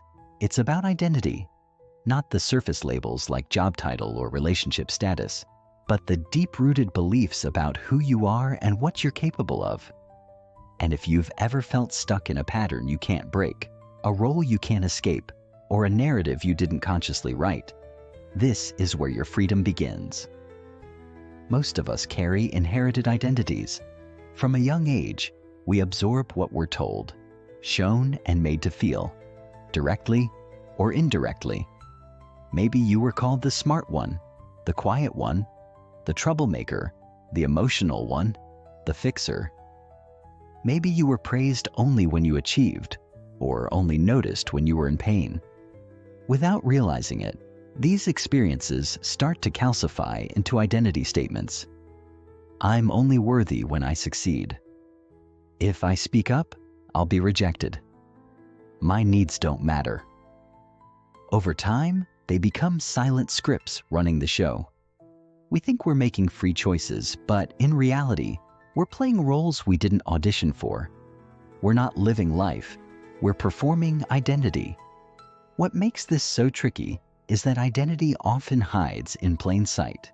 We don't question our core beliefs because they feel like facts. It's not that you think you're broken, it's that you believe it's just who you are. You don't think you're unlovable. You believe love is something you have to earn. These aren't surface-level thoughts you can just replace with a positive affirmation. These are neural grooves carved by repetition, emotion, and survival. Identity is the story your nervous system memorized to help you make sense of the world. And that means rewriting it isn't just about thinking different. It's about healing, integrating, and consciously choosing who you want to be. Let's pause here and ask something big. What if who you think you are isn't actually you? What if it's a collage of fear-based protection mechanisms, cultural programming, parental conditioning, and outdated survival strategies? That's not to say you aren't responsible for your life. You are. But responsibility and self-blame are not the same thing. One empowers you to change, the other keeps you stuck. This chapter is about stepping into responsibility in a way that's infused with compassion. We're not here to shame the past or pretend the pain didn't happen. We're here to meet it with curiosity, to trace the roots of your identity stories, and to ask the most powerful question in transformation. Does this still serve me? Let's break this down. Identity can be thought of in layers. The outermost layer is what you show to the world. Your roles, labels, achievements. These are often shaped by society's expectations. Be successful, be attractive, be productive. The next layer is how you see yourself. Your self-concept, your self-esteem, your perceived strengths and flaws. Then, deeper still, is your internal narrative, the unconscious beliefs that govern everything else. People always leave. I have to be perfect. If I'm vulnerable, I'll get hurt. These inner stories don't just affect how you feel. They shape your behavior, your relationships, and even your reality. Your brain is a meaning-making machine. Once it locks onto a belief, it begins filtering the world to confirm it. This is called confirmation bias, and it's incredibly powerful. If you believe you're not lovable, you will subconsciously ignore the signs that you are. You'll push away intimacy. You'll sabotage opportunities. You'll choose relationships that mirror the belief. Not because you're broken, but because your identity is fighting to stay consistent. The story needs to survive. Let me share something personal. Years ago, I carried a quiet but persistent story that I had to earn my place in every room. I over-prepared, over-apologized, over-delivered. I didn't realize that beneath my drive for excellence was a core identity belief. I am only valuable if I'm useful. And while this made me seem impressive on the outside, it kept me exhausted, disconnected, and afraid to just be. The turning point wasn't when I achieved more. It was when I began challenging the belief itself. I had to ask, who taught me that my worth depends on performance? Is that belief true or just familiar? The work wasn't quick. It took sitting with the discomfort of doing less and still believing I was enough. It took reparenting the part of me that felt invisible unless I was fixing or performing. But slowly, something shifted. I didn't lose my drive. I just no longer used it to outrun unworthiness. That's the kind of change that lasts. Not a motivational high, but a foundational rewrite. Identity work isn't about becoming someone else. It's about remembering who you were before the world told you who to be. Think back to your earliest memories, not the ones shaped by school or peers, but the ones where you felt most you. What were you drawn to? What made you feel alive, curious, open? These early imprints often hold the clues to your authentic self. As we grow, we build layers of protection, strategies to stay safe, liked, accepted. We become master shapeshifters. And while that adaptability is a strength, it can also leave us feeling unanchored. We wake up one day wondering why life feels off, why we feel like strangers to ourselves. It's not because we failed. It's because we've forgotten. Identity work is remembering, reclaiming, realigning. But here's the catch. Change threatens the ego. Even when our identity stories are painful, they're familiar. And the ego is addicted to the familiar. That's why growth often triggers resistance. You set a boundary and suddenly feel guilty. You speak your truth and immediately doubt yourself. You pursue a dream and feel an urge to sabotage. This isn't failure, it's feedback. It's your nervous system adjusting to a new identity. The old self is dying, and like any death, it brings grief. So, be gentle. You are not just changing behavior, you are changing your sense of self. That takes time, patience, and support. Let's make this practical. One of the most powerful exercises you can do is a story audit. Write down the key identity beliefs you hold, especially the ones that feel limiting. Then ask, where did I learn this? Who benefits from me believing this? Is this belief rooted in love or fear? What new story do I want to live from? This isn't about blind positivity. It's about conscious authorship. You are not the victim of your narrative. You are the narrator. And that means you can revise the story. Not by pretending the old chapters didn't happen, but by choosing what the next ones will say. As we move through this chapter, we'll explore the science of self-concept, the psychology of belief, and the somatic imprint of identity. You'll learn how trauma shapes identity, how to use language to reframe your sense of self, and how to align your daily habits with your desired identity. We'll look at the gap between who you've been and who you're becoming, and how to bridge it without losing yourself. Because real transformation isn't about abandoning your past. It's about integrating it so powerfully that it no longer controls you. I want to end this part with a reminder. You are not stuck. You're just rehearsing an old role. And the script? It's editable. You don't have to wait for permission to change the story. You just have to believe that you are worth a new one. And let me say this, with all the certainty I can offer, you are. Chapter 9, Emotional Agility, Mastering the Flow of Inner Experience. Why emotional agility is more powerful than emotional control. There's a common idea out there that the people who thrive the most are the ones who stay calm, rise above their emotions, or don't let their feelings get in the way. You hear it in passing all the time. Don't be so emotional. You've got to toughen up. Just think positive. But here's the truth. No one says out loud, being told to suppress your emotions doesn't make you strong. It makes you disconnected. It makes you lose touch with a deep inner compass that was built into your body for a reason.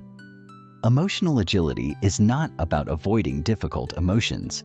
It's not about stuffing them down or pretending you're fine when you're crumbling inside. It's about learning to move with your emotions, not against them. Like a skilled surfer who doesn't fight the wave, but reads it, rides it, and lets it guide the journey. That's what we're building here. Not stoicism in the face of pain, but flexibility in the face of complexity. Because life is complex, and emotional suppression isn't resilience, it's avoidance in disguise. So what is emotional agility really? At its core, it's the ability to navigate your inner world with clarity, curiosity, and compassion. It's knowing how to recognize your feelings, understand their roots, hold space for them without judgment, and respond intentionally rather than react automatically. This isn't some abstract concept. It's a skill set, one that can be learned, practiced, and refined. And the reason it's so powerful is because your emotions are not enemies to be silenced. They are messengers. They carry information. They reveal needs.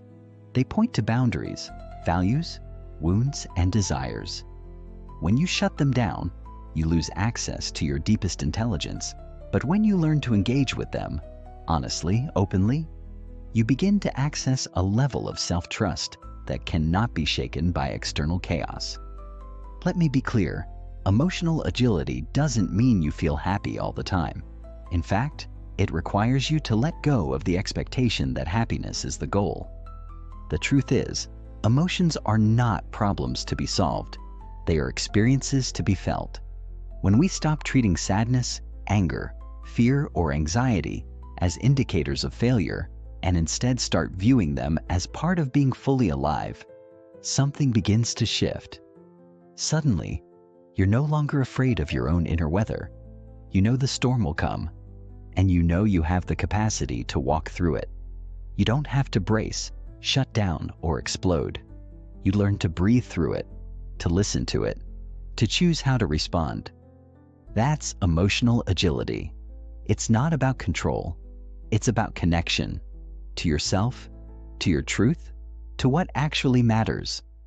Let's take a closer look at how this actually plays out in real life. Imagine you're feeling anxious before a big conversation. Maybe your stomach is tight, your chest heavy. If you've been trained, like most of us, to view anxiety as weakness, your first instinct might be to ignore it, rationalize it, or shame yourself for not being more confident. But emotional agility invites a different response. Instead of pushing it away, you pause, you notice, I feel anxious right now. You name it, not to label yourself, but to bring awareness. Then you get curious. What is this anxiety trying to tell me? Is it fear of rejection? A desire to be understood? A need for safety? Already, you're shifting from judgment to inquiry, from reflex to choice.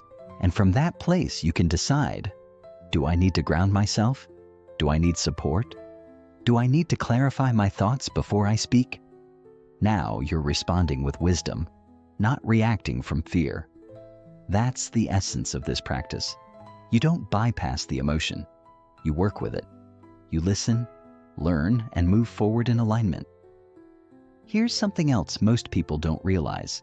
The most damaging thing isn't the emotion itself. It's the resistance to the emotion. When you suppress anger, it doesn't go away. It festers. It leaks out in passive aggression, resentment, self-sabotage. When you avoid grief, it doesn't heal. It hardens into numbness or bitterness. And when you run from fear, it only grows louder in the background. Emotional agility isn't about fixing your feelings. It's about making space for them, letting them pass through you instead of trapping them inside you. This space, this capacity to feel without being overwhelmed, is what creates internal safety. And once you have that, you become unshakable. Not because life gets easier, but because you trust your ability to meet it. Moment by moment, emotion by emotion. So where do we start? The first step is awareness, learning to recognize your emotional landscape as it unfolds. This might sound simple, but in a world that constantly tells us to push through, numb out, or stay positive, awareness is radical. It requires slowing down, tuning in, and listening to the body. Emotions often show up as sensations long before they become conscious thoughts. A lump in the throat, a tight jaw, a rush of heat, a sinking belly. Your body is speaking. Can you hear it? The second step is naming, putting words to the feeling. Not just bad or fine, but specific language: disappointment, jealousy, longing, grief, hope. Research shows that naming emotions with precision increases emotional regulation. When you name it, you frame it. You bring it into the light where it can be understood, instead of letting it run your behavior from the shadows. After awareness and naming comes the most transformative part: curiosity. Instead of asking, how do I get rid of this feeling? Ask, what is this feeling here to teach me? Emotions are not random. They're signals. Anger often points to a violated boundary. Sadness signals loss or unmet needs. Anxiety might signal uncertainty, a lack of control, or unresolved fear. The more you understand the message, the less power the emotion has over you. You move from being in the emotion to being with it. This slight shift in relationship changes everything. You're no longer drowning. You're observing, engaging, learning. And this builds the final step, choice. You get to decide what happens next, not based on compulsion, but intention. Do I need to speak, rest, cry, set a limit, express myself? Emotional agility doesn't eliminate discomfort, but it gives you agency within it. And agency, more than anything else, is what makes us feel free. Let's talk briefly about why this matters so much for growth. You cannot evolve beyond the level of emotional maturity you've developed. You might gain knowledge, skills, or success, but if you haven't learned how to sit with your own discomfort, your growth will always hit a ceiling. You'll avoid the hard conversations. You'll back out of the opportunities that stretch you. You'll repeat the same patterns in relationships, business, and life, because underneath it all, you'll still be trying to avoid certain feelings. Real change requires emotional capacity. It asks, can you sit with discomfort long enough to choose differently? Can you hold space for uncertainty, vulnerability, or fear without defaulting to old habits? Can you stay open-hearted in the face of disappointment or rejection? These aren't easy questions, but answering them honestly is the path to true empowerment. One final truth. Emotional agility is not a linear journey. There will be days when you feel deeply connected to yourself, grounded and clear. And there will be days when you slip into old patterns, numb out, or get overwhelmed. That doesn't mean you failed. It means you're human. The goal isn't perfection, it's practice. Every time you choose presence over avoidance, curiosity over judgment, self-compassion over self-criticism, you are rewriting your emotional blueprint. You are becoming safer inside yourself. And that, more than anything else, is what allows real change to take root. Chapter 10. The Power of Identity. Who you believe you are shapes everything. Identity is the invisible force guiding your every choice. There's a quiet power at work in your life that shapes how you think, act, respond, and even dream. It's not your intelligence, not your environment, not your willpower. It's something far more subtle, something so embedded in you that you rarely stop to question it. Your identity. The beliefs you hold about who you are, what you deserve, and what's possible for you are not passive background noise. They are the invisible architects of your daily experience. If you believe you are someone who always messes up, your actions will unconsciously reinforce that. If you see yourself as resilient, you will rise again and again, no matter how many times life knocks you down. We don't act in alignment with who we want to be. We act in alignment with who we believe we are, and that distinction changes everything. This is why most transformation efforts fail. People try to change their behaviors, but not the beliefs that drive those behaviors. They try to adopt new habits, but keep the same old identity that says, I'm lazy, I'm broken, I'm not disciplined, I never follow through. And inevitably, the old identity wins. Because here's the truth. Your subconscious mind is wired to stay congruent with your self-image. When your actions contradict your identity, your brain will sabotage the actions to restore balance. That's why someone who loses weight, but still sees themselves as the overweight one, often regains it. Or why someone who starts a business while still believing, I'm not a leader, will unconsciously hold themselves back. The subconscious is always working to prove your self-perception right. That's not weakness, it's wiring. But the good news is, identity is not fixed. It can be examined, it can be reshaped, it can evolve. And when it does, every other area of your life shifts with it. Let's make this practical.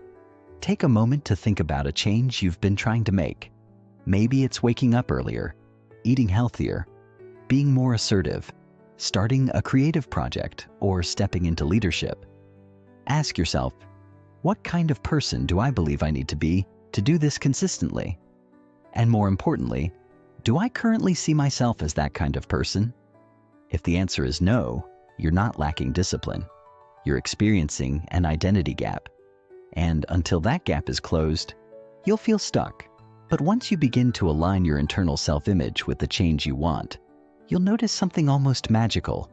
Resistance starts to dissolve. The habit isn't just something you're trying to do. It becomes an expression of who you are. That shift from effort to embodiment is the difference between temporary change and permanent transformation. Here's something most people miss. Your identity is not a truth. It's a story. A collection of beliefs you've picked up through experience, repetition, culture, and conditioning. Maybe you were told as a child that you were too sensitive, and now you see your empathy as a flaw rather than a gift. Maybe you failed once and internalized the idea that you're not capable. Maybe someone left and you decided you're not lovable. These beliefs get reinforced over time, becoming part of your narrative. But that narrative is not your destiny. It can be rewritten. The moment you realize that who you think you are is just a story, not a fact, you begin to reclaim your power. You begin to ask, what story have I been living in? And what story do I want to write next? Let's take a closer look at how identities are formed. Most often, they are built through three mechanisms: repetition, emotion, and labels. Repetition creates reinforcement. If you keep hearing or telling yourself that you're bad with money, can't stay focused, or aren't creative, those thoughts become grooves in the brain. The more you repeat them, the deeper they go. Emotion adds weight. An identity formed during a painful or impactful moment tends to carry more influence. If you were humiliated in school, for example, you might carry a not smart enough identity for years. And labels, especially those given by others, can stick hard. The quiet one, the troublemaker, the people pleaser. The mind clings to these as shortcuts to understanding itself. But shortcuts are not always accurate. They're often rooted in a single moment, rather than the full truth of who you are. And when we begin to question these inherited labels, we start to discover the real self that's been buried underneath. This is why identity work is some of the most courageous and rewarding work you will ever do. It requires you to question everything you thought was just the way I am. It asks you to hold up your beliefs and ask, is this actually true? Who gave me this belief? What evidence do I have for a different reality? And perhaps most importantly, who would I be without this story? These questions are not abstract. They are doorways to a new reality. Because once you shift how you see yourself, everything else changes. The risks you're willing to take, the standards you hold, the relationships you choose, the way you handle setbacks. Identity is the root. Everything else is fruit. One of the most helpful ways to begin shifting identity is through something called identity-based habits. This concept, popularized by behavior science and habit research, flips the usual formula. Instead of saying, I want to do this, you say, I want to become the kind of person who does this. For example, instead of, I want to write a book, you say, I'm becoming the kind of person who writes consistently. Instead of, I want to eat better, you say, I'm someone who respects my body through nourishing choices. This small linguistic change makes a big psychological difference. You're not just trying on a behavior, you're stepping into a new self-concept. And the more you reinforce that concept through small, consistent actions, the more it becomes real. Identity is not changed by willpower alone. It is changed through evidence, stacked day by day until the new story becomes undeniable. There's also a powerful emotional component to identity change: grief. As strange as it sounds, letting go of an old identity, even a painful one, can bring up sadness, resistance, or fear. That identity, however limiting, felt familiar. It kept you safe in certain ways. It shaped your world, and stepping away from it means stepping into uncertainty. That's why so many people unconsciously sabotage their growth. Not because they don't want to change, but because part of them is still grieving who they used to be. If that's you, I want you to know, it's okay to feel that grief. It's okay to honor the version of you that helped you survive. You don't have to shame that self to outgrow it. You can say, "Thank you," and still move forward. Growth doesn't mean disowning your past. It means integrating it, learning from it, and choosing differently now. As we move forward in this chapter, we're going to dive deeper into the architecture of identity. We'll explore how to identify limiting beliefs, how to reprogram your inner narrative, and how to build evidence for the version of you that's been waiting to emerge. But for now, I want to leave you with this. The most powerful change you can ever make is to shift the way you see yourself, not just on the surface, but at the core. Because when your identity evolves, your choices shift. Your behaviors align. Your environment adapts. Your life transforms. And that change isn't something you force. It's something you become. You are not your past. You are not your mistakes. You are not the story others told about you. You are a living, breathing work of art, capable of change, worthy of growth, and equipped with everything you need to become the next version of yourself. This isn't about becoming someone else. It's about remembering who you've always been. Beneath the fear, beneath the conditioning, beneath the self-doubt, the truth of you is not something you need to find. It's something you're returning to, step by step, layer by layer, moment by moment, and this is just the beginning. Chapter 11, The Emotional Mind, Understanding and Reclaiming Your Inner Landscape. Emotions aren't the enemy. They're the message we are, all of us, emotional creatures first and rational thinkers second, despite what the world might have led us to believe. Emotions are not weaknesses to be overcome or noise to be tuned out. They are signals, vital, intricate signals, designed to help us navigate life with meaning and depth. Every feeling you've ever had, from the soaring joy of unexpected kindness to the quiet ache of loneliness, is part of your internal compass. Yet we live in a world that often tells us to suppress those signals. Don't cry. Toughen up. Be positive. We're trained to perform emotional perfection while ignoring the truth pulsing inside us. And in that suppression, we lose connection to our most authentic selves. The first step to reclaiming your inner world is simple but revolutionary. Stop trying to control your emotions. Start listening to them, really listening, because emotions, when honored, become our greatest teachers. Think about the last time you felt overwhelmed. Maybe you were anxious about a decision, angry at someone close, or silently swimming through sadness you couldn't explain. In that moment, did you pause to ask what that emotion was trying to reveal? Or did you push it down, distract yourself, try to move on before the feeling had a chance to finish speaking? Most of us are taught to treat emotions like obstacles, things that get in the way of logic or productivity. But emotions are not in the way. They are the way. Every emotion contains information. Fear often tells us where we feel vulnerable. Anger shows us where our boundaries are being violated. Sadness points to what we value and may have lost. Joy reveals what truly matters. But to access that information, we have to stop labeling emotions as good or bad. No emotion is inherently negative.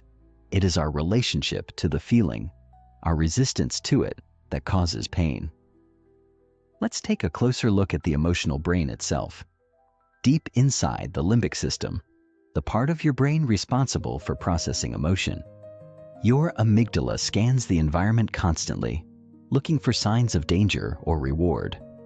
It responds faster than your rational mind. This means that your emotional reactions often arrive before your thoughts do. That's why you might feel a rush of anxiety or shame even before you can explain why. The brain is wired to prioritize emotion because evolutionarily, emotions kept us alive. Fear helped us avoid predators. Anger helped us fight for survival. Love helped us form bonds that protected us. These ancient mechanisms still operate in the modern world, even if the dangers are now social, emotional, or psychological, rather than physical. Understanding this helps us take our emotional responses less personally. You're not broken for feeling deeply. You're beautifully human. But there's something even more important to understand about emotional wiring. Your brain doesn't just respond to the outside world. It responds to the story you tell about the world. That story is often rooted in your past. For example, if you were criticized as a child for speaking up, your adult brain might associate assertiveness with danger.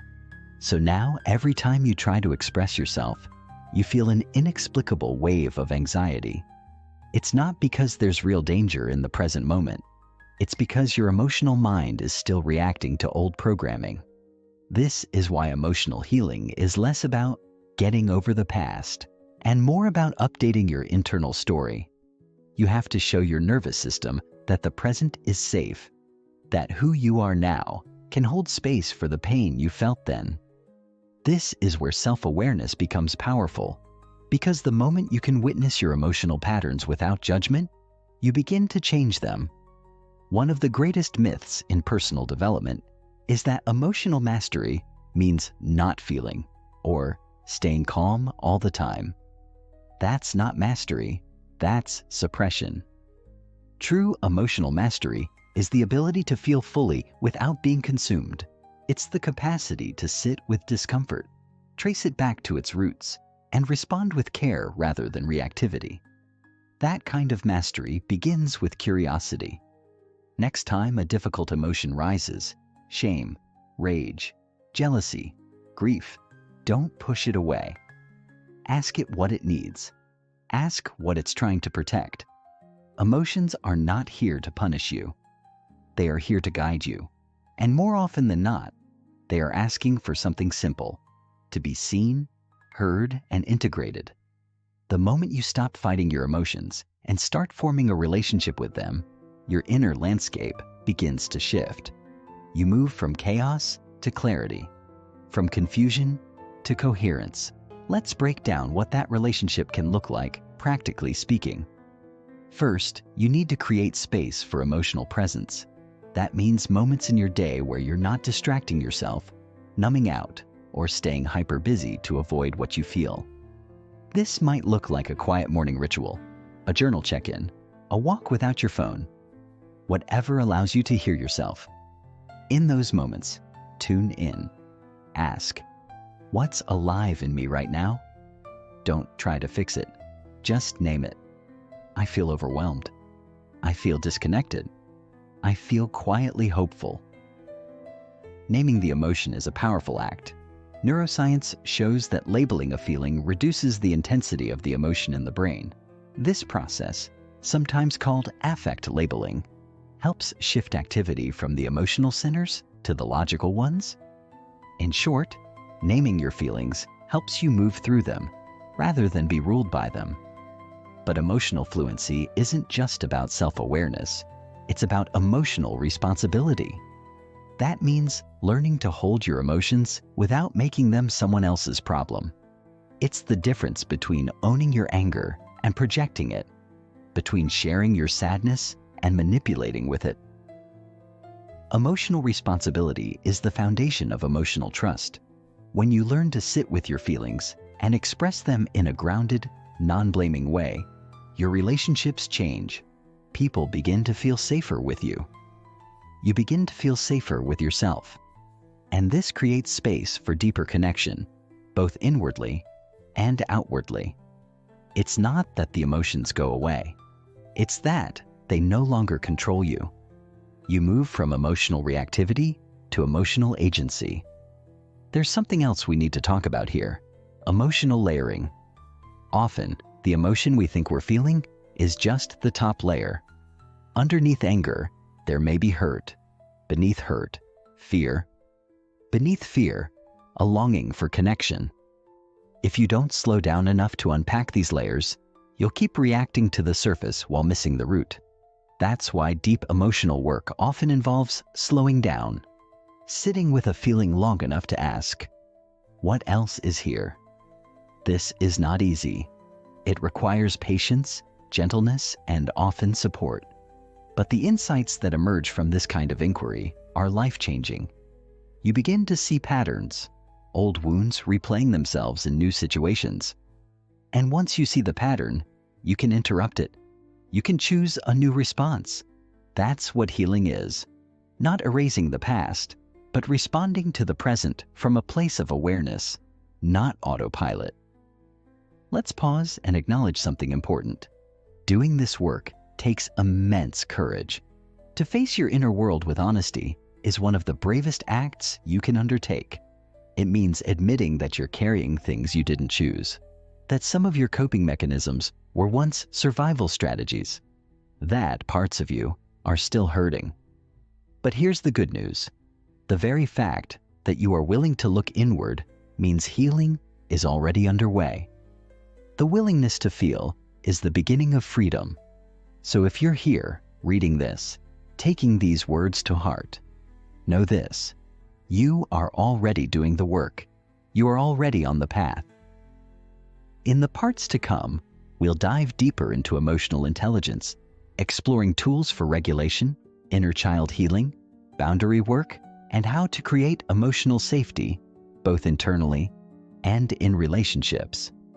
But for now, let this be your first invitation to see your emotions not as problems to be solved, but as guides to be honored. There is wisdom in your sadness. There is strength in your anger. There is truth in your fear. And when you learn to hold those emotions with tenderness and presence, you reclaim a part of yourself that's been waiting, sometimes for years, to be heard. This is where true growth begins, not in denying your emotions, but in learning their language, in welcoming them like old friends who have something important to say. You don't need to have it all figured out. You just need to start listening. Chapter 12. The Identity Shift. Becoming who you're meant to be. You are not who you were told you were. There comes a moment in every life when the reflection in the mirror no longer matches the identity you've been carrying. It might hit you softly, like a quiet unease in the pit of your stomach when you repeat an old pattern you know no longer serves you. Or it might come crashing through, like a moment of heartbreak, failure, or radical awakening that shakes everything loose. Either way, that moment is sacred. It's not a sign that you're lost. It's a sign that you're beginning to remember who you really are underneath the scripts, roles, and expectations you've unconsciously inherited. The truth is, most of us never chose our original identity. It was handed to us. As children, we absorb the narratives, labels, and emotional atmospheres of the environments we grow up in. You're shy. You're difficult. You're the smart one.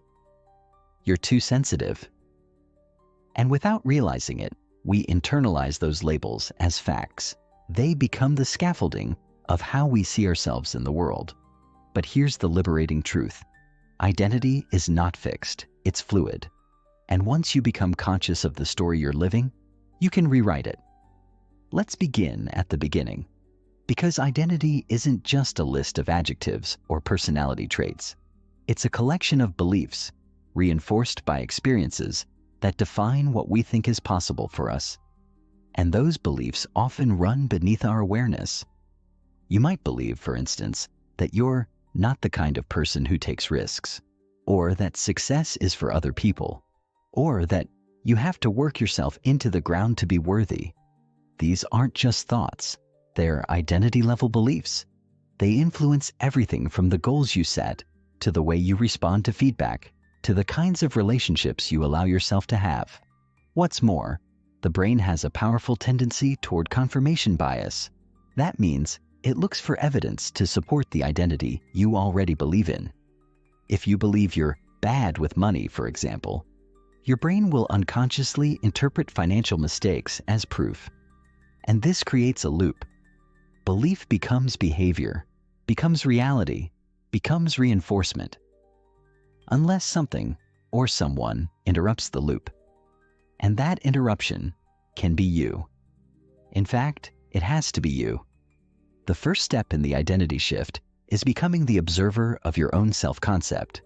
That means beginning to notice the stories you're telling yourself on autopilot, not with judgment, with curiosity. When you catch yourself saying, "I'm just not disciplined," pause and ask, "Where did I learn that? Whose voice is that? Is it true?" You'll be surprised at how many parts of your identity were never really yours to begin with. Maybe your father was highly critical, and now you see yourself through the lens of never enough. Maybe your early school years were full of comparison, and now your self-worth is hooked to external achievement. These imprints are powerful, but they're not permanent. Once you see them clearly, you can begin to disentangle from them. You can begin to choose a new foundation. But it begins with awareness. Always awareness. Let's dig a little deeper into why the brain clings so tightly to identity, even when it causes us pain. From a neurological standpoint, the brain is always trying to create safety, and nothing feels safer to the brain than predictability. That means your brain would rather stay in a familiar identity, even one that limits you, than venture into the unknown. It doesn't matter if the old identity is based in fear or scarcity or shame. If it's familiar, it feels safe. This is why real change often triggers resistance. You might consciously want to grow, but your subconscious identity is still anchored to the old version of you. That's not self-sabotage. That's survival programming. But once you understand this mechanism, you can work with it. You can begin to make safety in the new identity. That means repeating new beliefs, taking aligned actions, and slowly showing your nervous system that it's safe to become someone new. One of the most powerful tools for this process is a concept I call identity visualization. Unlike generic visualization, which often focuses on outcomes, the car, the job, the success, identity visualization focuses on embodiment. It asks, who is the version of me that already lives the life I want? What does she believe about herself? How does he treat his body, his time, his relationships? What kind of thoughts does she entertain? How does he respond to challenges? This is not about faking or forcing. It's about rehearsing, because the brain doesn't distinguish much between real and imagined experience. When you repeatedly visualize yourself being the future version of you, not just having what you want, but being who you need to become to have it, you start to rewire the neural pathways associated with that identity. And slowly, your outer life starts to catch up to your inner rehearsal. Now, here's something most people don't talk about. Becoming a new version of yourself often involves grieving the old one. That's right, grief. Because even if your old identity was painful, it was familiar. It might have helped you survive. Maybe it protected you from rejection by keeping you small. Maybe it earned love through perfectionism. Maybe it created control in a chaotic world. And when you begin to let go of that identity, part of you will feel unmoored. That's normal. That's sacred. Grieve it. Honor it. Say thank you. And then gently release it. You are not abandoning who you were. You are evolving beyond it. You are allowed to outgrow your coping mechanisms. You're allowed to outgrow your old labels. You're allowed to become more than what others expected of you. Let's talk now about micro-alignments, tiny, consistent shifts that create massive identity change over time. Most people try to change their lives by changing their behavior directly. I'm going to wake up at 5 a.m., work out every day, meditate, and eat clean. But if those behaviors don't match your underlying identity, if you still see yourself as someone who lacks discipline, they won't stick. Instead, the most sustainable transformation happens when you align your actions with your new identity, not the other way around. That means starting small. If your new identity is, I am someone who respects my body, maybe your first micro-alignment is drinking a glass of water every morning. If your new identity is, I am someone who speaks my truth, maybe your first micro-alignment is sending one honest message today. These small actions signal to your brain, this is who I am now. And when repeated, they become part of your self-concept. Over time, identity drives behavior, not through force, but through congruence. And here's the most beautiful part. When you shift your identity, you don't just change your life. You give others permission to do the same. Human beings are wired for resonance. When you embody a new level of truth, wholeness, and alignment, the people around you feel it. Your courage to break out of old stories creates space for others to question theirs. Your willingness to live authentically becomes a mirror of possibility. This is not about being perfect. It's about being real. Real with your process, real with your struggles, real with your desire to become more. Because the world doesn't need more polished performances. It needs more people who are living from the inside out. So, here's where we begin. Not with goals or strategies or productivity hacks. We begin with a question that will follow us through the rest of this chapter and perhaps through the rest of your life. Who are you becoming? Not who were you told to be, not who you've always been, not who others expect, but you, the version that your soul keeps whispering about in quiet moments, the version that feels truer, freer, fuller, the version you haven't fully met yet, but you're beginning to sense. That version of you is not a fantasy, it's a memory of your future, and the shift begins now. Chapter 13, Embracing Vulnerability, the Courage to be Seen. The armor we wear, the truth we hide. If you're reading this and you've ever felt the pressure to keep it together, to put on a smile when your world is falling apart, to pretend you're fine when you're not, then you already know what it means to live behind emotional armor. Maybe your armor was built out of necessity. Maybe life didn't offer you safe spaces to fall apart, to be held without judgment, to show your messiness without fear of rejection.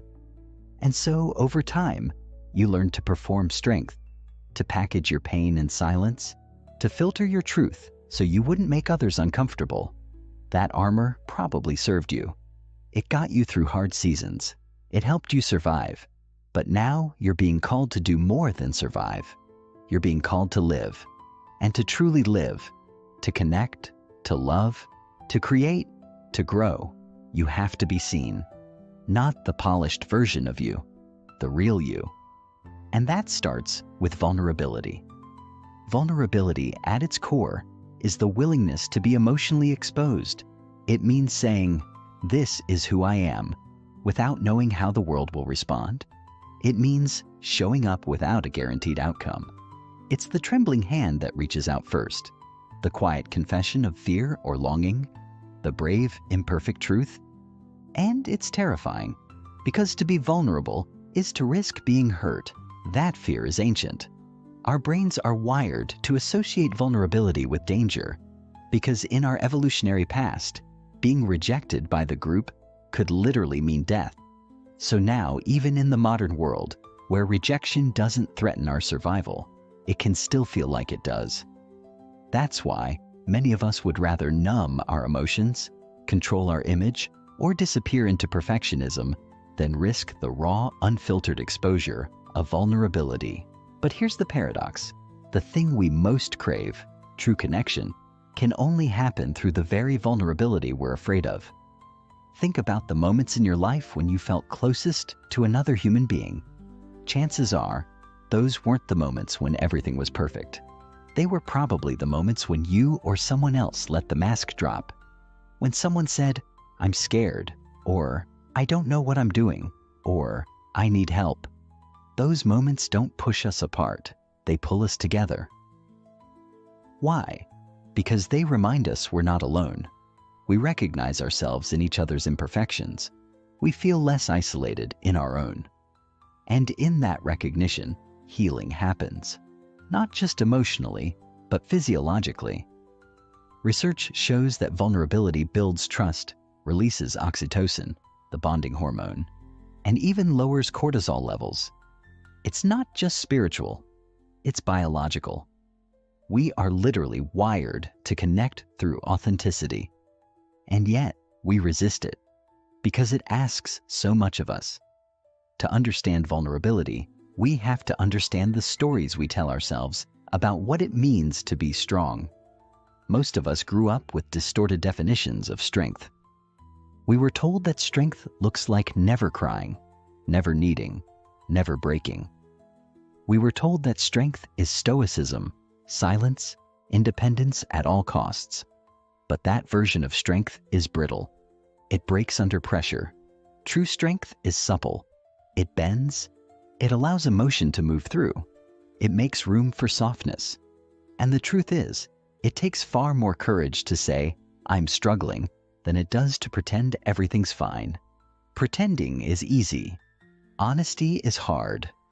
But it's also liberating. When you stop performing for approval, you free yourself to be loved for who you actually are, not who you're pretending to be. And that, right there, is what we're all really longing for. So how do we begin? How do we move from guardedness to openness, from curated image to authentic self? It starts with self-compassion. You cannot offer vulnerability to the world if you are cruel to yourself. Because if your internal world is full of judgment, you're too much, you're not enough, you should be past this. Then you'll never feel safe enough to be seen. Self-compassion creates the foundation. It sounds like this. It's okay to feel this. It makes sense that this is hard. You're allowed to not have it all figured out. These aren't fluffy affirmations. They're survival tools. They're the emotional scaffolding that lets you lower your guard. The more gentle you are with yourself, the more courageous you can be with others. Vulnerability doesn't start in a conversation. It starts in the relationship you have with your own heart. Now, it's important to say this clearly. Vulnerability is not oversharing. It's not dumping your pain on people who haven't earned your trust. It's not bleeding on those who didn't cut you. Vulnerability is a discerned risk. It's rooted in emotional maturity. You don't have to tell everyone everything. You have the right to protect your privacy. What you're being invited into isn't exposure. It's honesty. It's the willingness to stop pretending, to stop hiding your humanity in order to be palatable. Vulnerability is saying, "Here's what's real for me," even if your voice shakes, especially if it shakes. It's the quiet rebellion against a world obsessed with image. It's the slow, sacred return to truth. Let's explore what vulnerability looks like in everyday life, because it's not always a dramatic heart-to-heart or a tearful breakdown. Sometimes, vulnerability is simply asking for help when you're overwhelmed. It's telling a friend, "I'm not okay." It's saying, "I love you" first. It's admitting you don't know what you're doing. It's apologizing sincerely. It's showing your art, your writing, your voice, knowing not everyone will like it. It's telling the truth in a relationship instead of saying what's expected. It's showing up to therapy. It's crying in front of someone. It's sharing your dreams. Vulnerability isn't rare. It's everywhere. But we only notice it when we stop running from discomfort. And discomfort will come. Vulnerability doesn't guarantee connection. Sometimes it will be met with misunderstanding, dismissal, or even rejection. That's painful. But here's the thing. You cannot control other people's responses. You can only control your willingness to show up with integrity. And every time you do, even if it's met with silence or judgment, you strengthen your relationship with yourself. You build self-trust. You send the message to your own heart. I'm not abandoning you. That matters, because the goal isn't to be accepted by everyone. The goal is to live in alignment with your truth. When you do that, rejection stops feeling like annihilation. It just becomes redirection. One of the greatest barriers to vulnerability is shame. Shame tells us we're unworthy of love. It says, if people really saw this part of you, they'd leave. Shame thrives in secrecy, but the moment we speak it, it loses power. That's why vulnerability is the antidote to shame. When you say out loud, I feel not good enough, and someone meets you with compassion, your brain rewires. It learns, this part of me is still lovable. That's revolutionary. Not just for your mental health, but for your identity. You stop seeing yourself as broken. You start seeing yourself as human. So here's the invitation for this week. Notice your armor. Where do you feel the need to hide, to edit, to perform? What parts of yourself do you only share when you feel safe? Then ask, what would it look like to bring 5% more truth into those spaces?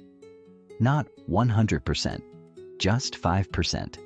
That might look like saying, I'm having a tough day instead of, I'm fine. Or sharing your idea in a meeting, even if it's not perfect. Or telling your partner, I feel disconnected lately. Vulnerability doesn't have to be big to be brave. Every drop matters. Every drop counts. The truth is, most of us are walking around with the same fears of not being enough, of being too much, of being unlovable. And yet, we cover those fears with 1,000 masks, thinking that will protect us. But the masks keep us lonely. They keep us disconnected. When you take yours off, just a little, you make it safer for others to take theirs off too. That's how we change the world. Not through perfection, but through presence. Not through performance, but through truth. You were never meant to carry your pain alone. You were never meant to harden in order to survive. There is a softness in you that is sacred, a tenderness that is not weakness, but wisdom. The more you honor it, the more whole you become. And in that wholeness, you find a kind of freedom that can never be taken away. Chapter 14, Creating a Life of Meaning, Defining What Truly Matters. The Quiet Ache for More. There's a strange moment that often arrives in the midst of growth, and it doesn't look the way most people expect. You've been doing the work, healing old wounds, setting boundaries, creating habits, stepping into courage. And by all external measures, you're doing better than ever. And yet, something still feels hollow. You sit in your newly organized, peaceful home, journaling your gratitude list, repeating your affirmations, doing everything right, and still, a quiet ache lingers beneath the surface. It's subtle, but unmistakable. A low, persistent whisper. Is this all there is? You try to push it away. You tell yourself you should be happy. You've come so far. But the ache remains, and if you're honest, it's not a sign that something's gone wrong. It's a sign you're ready to go deeper. You're no longer just seeking survival. You're seeking meaning. And that changes everything. Meaning is not the same as happiness. Happiness is an emotional state, temporary, sometimes fleeting, sometimes strong, but always shifting. Meaning, on the other hand, is a deep-rooted sense of alignment. It's the experience of living in integrity with your values. It's knowing that your life, however ordinary or imperfect, matters. That it touches others. That it reflects something honest. And yet, most of us spend years chasing happiness while neglecting meaning. We follow formulas. Get the job, get the house, get the body, get the relationship, hoping that eventually the emptiness will disappear. But formulas don't feed the soul. Meaning does. And meaning, unlike happiness, doesn't always feel good. In fact, it often asks us to do hard things, to say no when it would be easier to say yes, to walk away from comfort, to face the truth, to serve others, to grow past the limits of our ego. But what it gives us in return is irreplaceable. A life we can stand behind. A life we're proud of, even when it's hard. To begin creating a life of meaning, we have to start by getting brutally honest about where we've borrowed our definitions of success. Most people are walking around carrying someone else's version of what a meaningful life looks like. Maybe you inherited it from your parents, who taught you that security was the ultimate goal, or from culture, which told you that achievement equals worth, or from social media, which sells a curated dream in perfectly filtered photos. And maybe that dream isn't wrong, it just isn't yours. The first step to meanings is deconstruction. You have to be willing to question everything you've been taught, not with cynicism, but with curiosity. What if the life you're building is beautiful, but not your life? What if you're climbing a ladder that's leaned against the wrong wall? These questions are uncomfortable, but they're also liberating. They give you permission to redefine everything. So what does a meaningful life look like for you? That's not a question you can answer in 5 minutes. It's a lived inquiry. It requires listening. It requires stillness. Most of us are so caught up in doing that, we've forgotten how to listen. We don't pause long enough to ask ourselves what truly matters, let alone answer it. So start by carving out space. Quiet mornings, long walks, time in nature, moments of solitude, and simply ask, what do I value most in this world? Not what you should value, not what looks good on a resume. What moves you? What breaks your heart open? What makes you feel connected to something larger than yourself? For some, it's creativity. For others, it's service. For others still, it's family, learning, truth, beauty, adventure, community, freedom, spirituality. There is no right answer, only your answer. Meaning is found at the intersection of your deepest values and your everyday life. It's not something you discover in a mountaintop revelation. It's something you build, choice by choice, moment by moment. It's infused in how you treat people, in how you spend your time, in what you say yes to, and what you walk away from. And the biggest barrier to meaning? Distraction. The world is full of noise, full of messages pulling you away from your center. You'll be told to hustle more, do more, be more. But the meaningful life often asks the opposite. It asks you to slow down, to be present, to say no, to let go of things that don't align even if they look good from the outside. That's the paradox of growth. The more intentional you become, the more you'll disappoint others, and the more at peace you'll feel within yourself. Of course, creating a life of meaning is not a one-time decision. It's a lifelong practice. You'll be tempted again and again to drift, to conform, to numb, and you'll have to return again and again to your values, to your why. That's why rituals matter. Reflection matters. Checking in with yourself matters. Because the moment you stop asking, does this still feel true?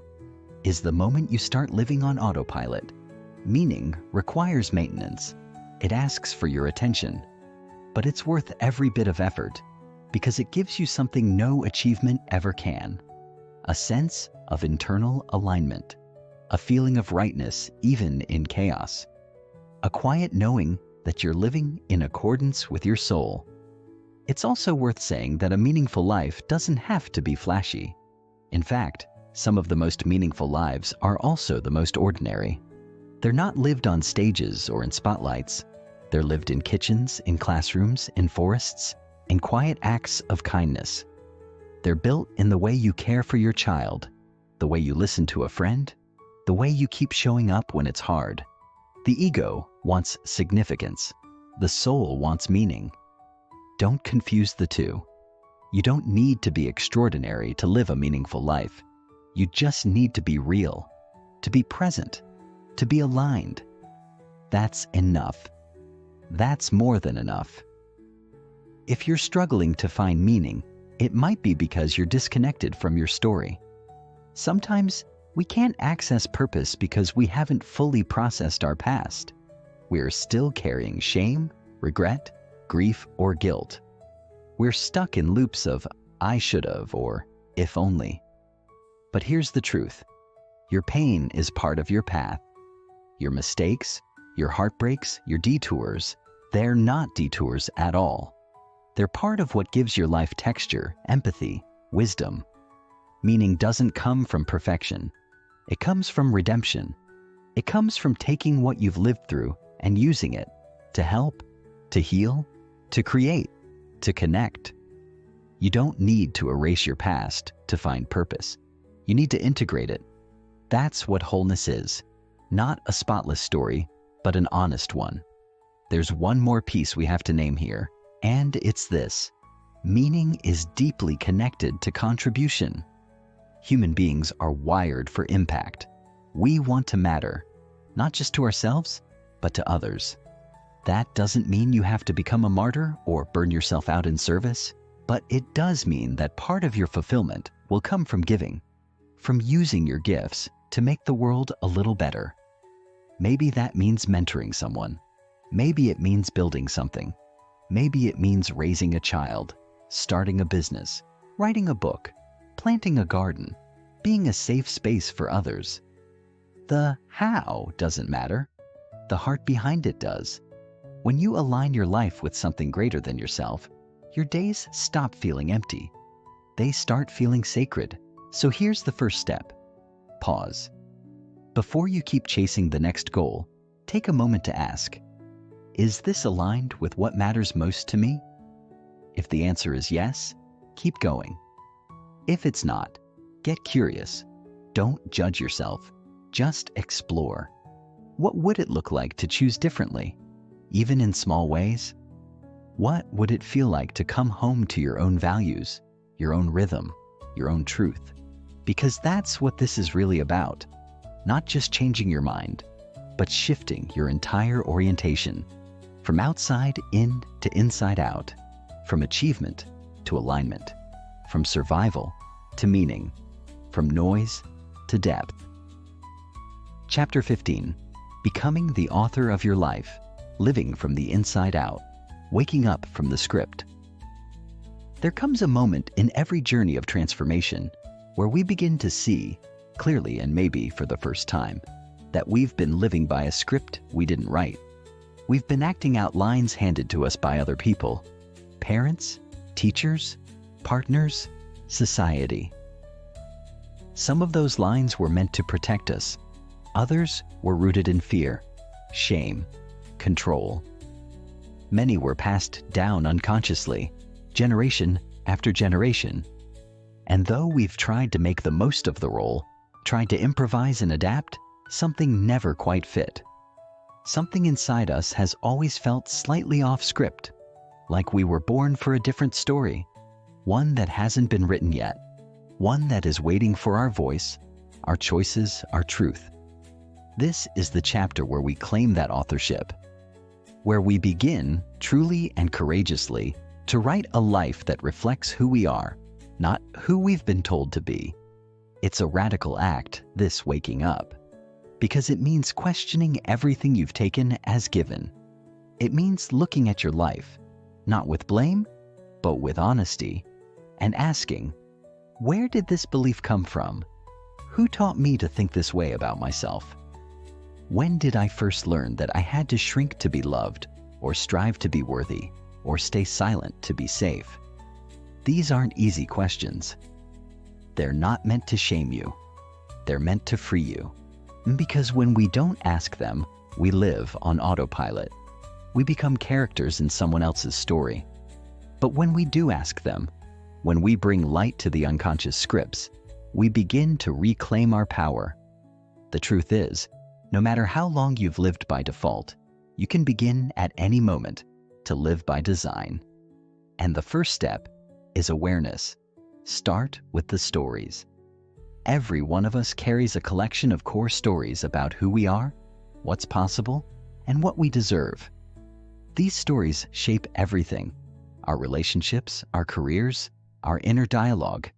They often begin in childhood, in moments of pain or praise, and solidify over time. Maybe your story was, "I'm the responsible one." So you became the caretaker, the overachiever, the one who holds it all together. Or maybe it was, "I'm not good enough." So you kept chasing approval, chasing perfection, never feeling like you quite arrived. These stories aren't facts, they're interpretations. And if you can write a story, you can rewrite one. You are not bound by the narratives of your past. You are the editor. You get to decide what stays and what goes. But you have to see them clearly first. A powerful practice here is to sit down with a blank page and write, without filtering, the story you believe about your life. Not the story you tell others, but the one you tell yourself in the quiet moments. The one that plays in the background when you're alone. Write it all out. Your beliefs about love, success, failure, identity, purpose. Then ask yourself, who wrote this? Whose voice is this? Is it my own, or does it belong to someone I was trying to please, impress, or survive? And finally, is it still true? Does this story serve the life I want to live? That last question is everything. Because some stories, while once protective, have become prisons. And part of growing is outgrowing. It's important to understand that authorship doesn't mean control. Life will still throw curveballs. There will still be pain, loss, uncertainty. But authorship means you get to decide what those things mean. You get to choose the lens. You get to determine how you will respond, what you will make of your experiences, what you will carry forward, and what you will leave behind. Viktor Frankl, a Holocaust survivor and brilliant psychiatrist, wrote, "Everything can be taken from a man but one thing, the last of the human freedoms, to choose one's attitude in any given set of circumstances." That is the heart of authorship. Not the power to avoid pain, but the power to interpret it in a way that honors your values, your strength, your growth. The more you step into authorship, the more you realize that your life doesn't have to be impressive to be meaningful. It doesn't have to match anyone else's timeline or aesthetics. It just has to be yours. Authorship is about congruence, about integrity, about making choices that are aligned, not with who you were told to be, but with who you are becoming. And sometimes that means choosing paths that others don't understand, saying no to things that look good but feel hollow, saying yes to things that scare you but feel true. It's not about getting it perfect, it's about getting it honest, and that takes practice. One of the most common barriers to authorship is fear, specifically the fear of disappointing others. We're social beings. We're wired for belonging. And for many of us, the idea of stepping outside the expected story feels like a betrayal of family, of culture, of identity. But here's what's true. Every time you abandon yourself to please others, you deepen your own self-betrayal. And every time you honor your truth, even in small ways, you build trust with yourself. That trust is the foundation of authorship. You cannot write your life with confidence if you're constantly editing yourself for approval. The cost is too high. Approval is temporary. Alignment is sustainable. To begin living as the author of your life, you must also become a student of your inner world. Learn your patterns. Notice your triggers. Listen to your intuition. When something feels off, don't dismiss it. Explore it. When something lights you up, don't downplay it. Follow it.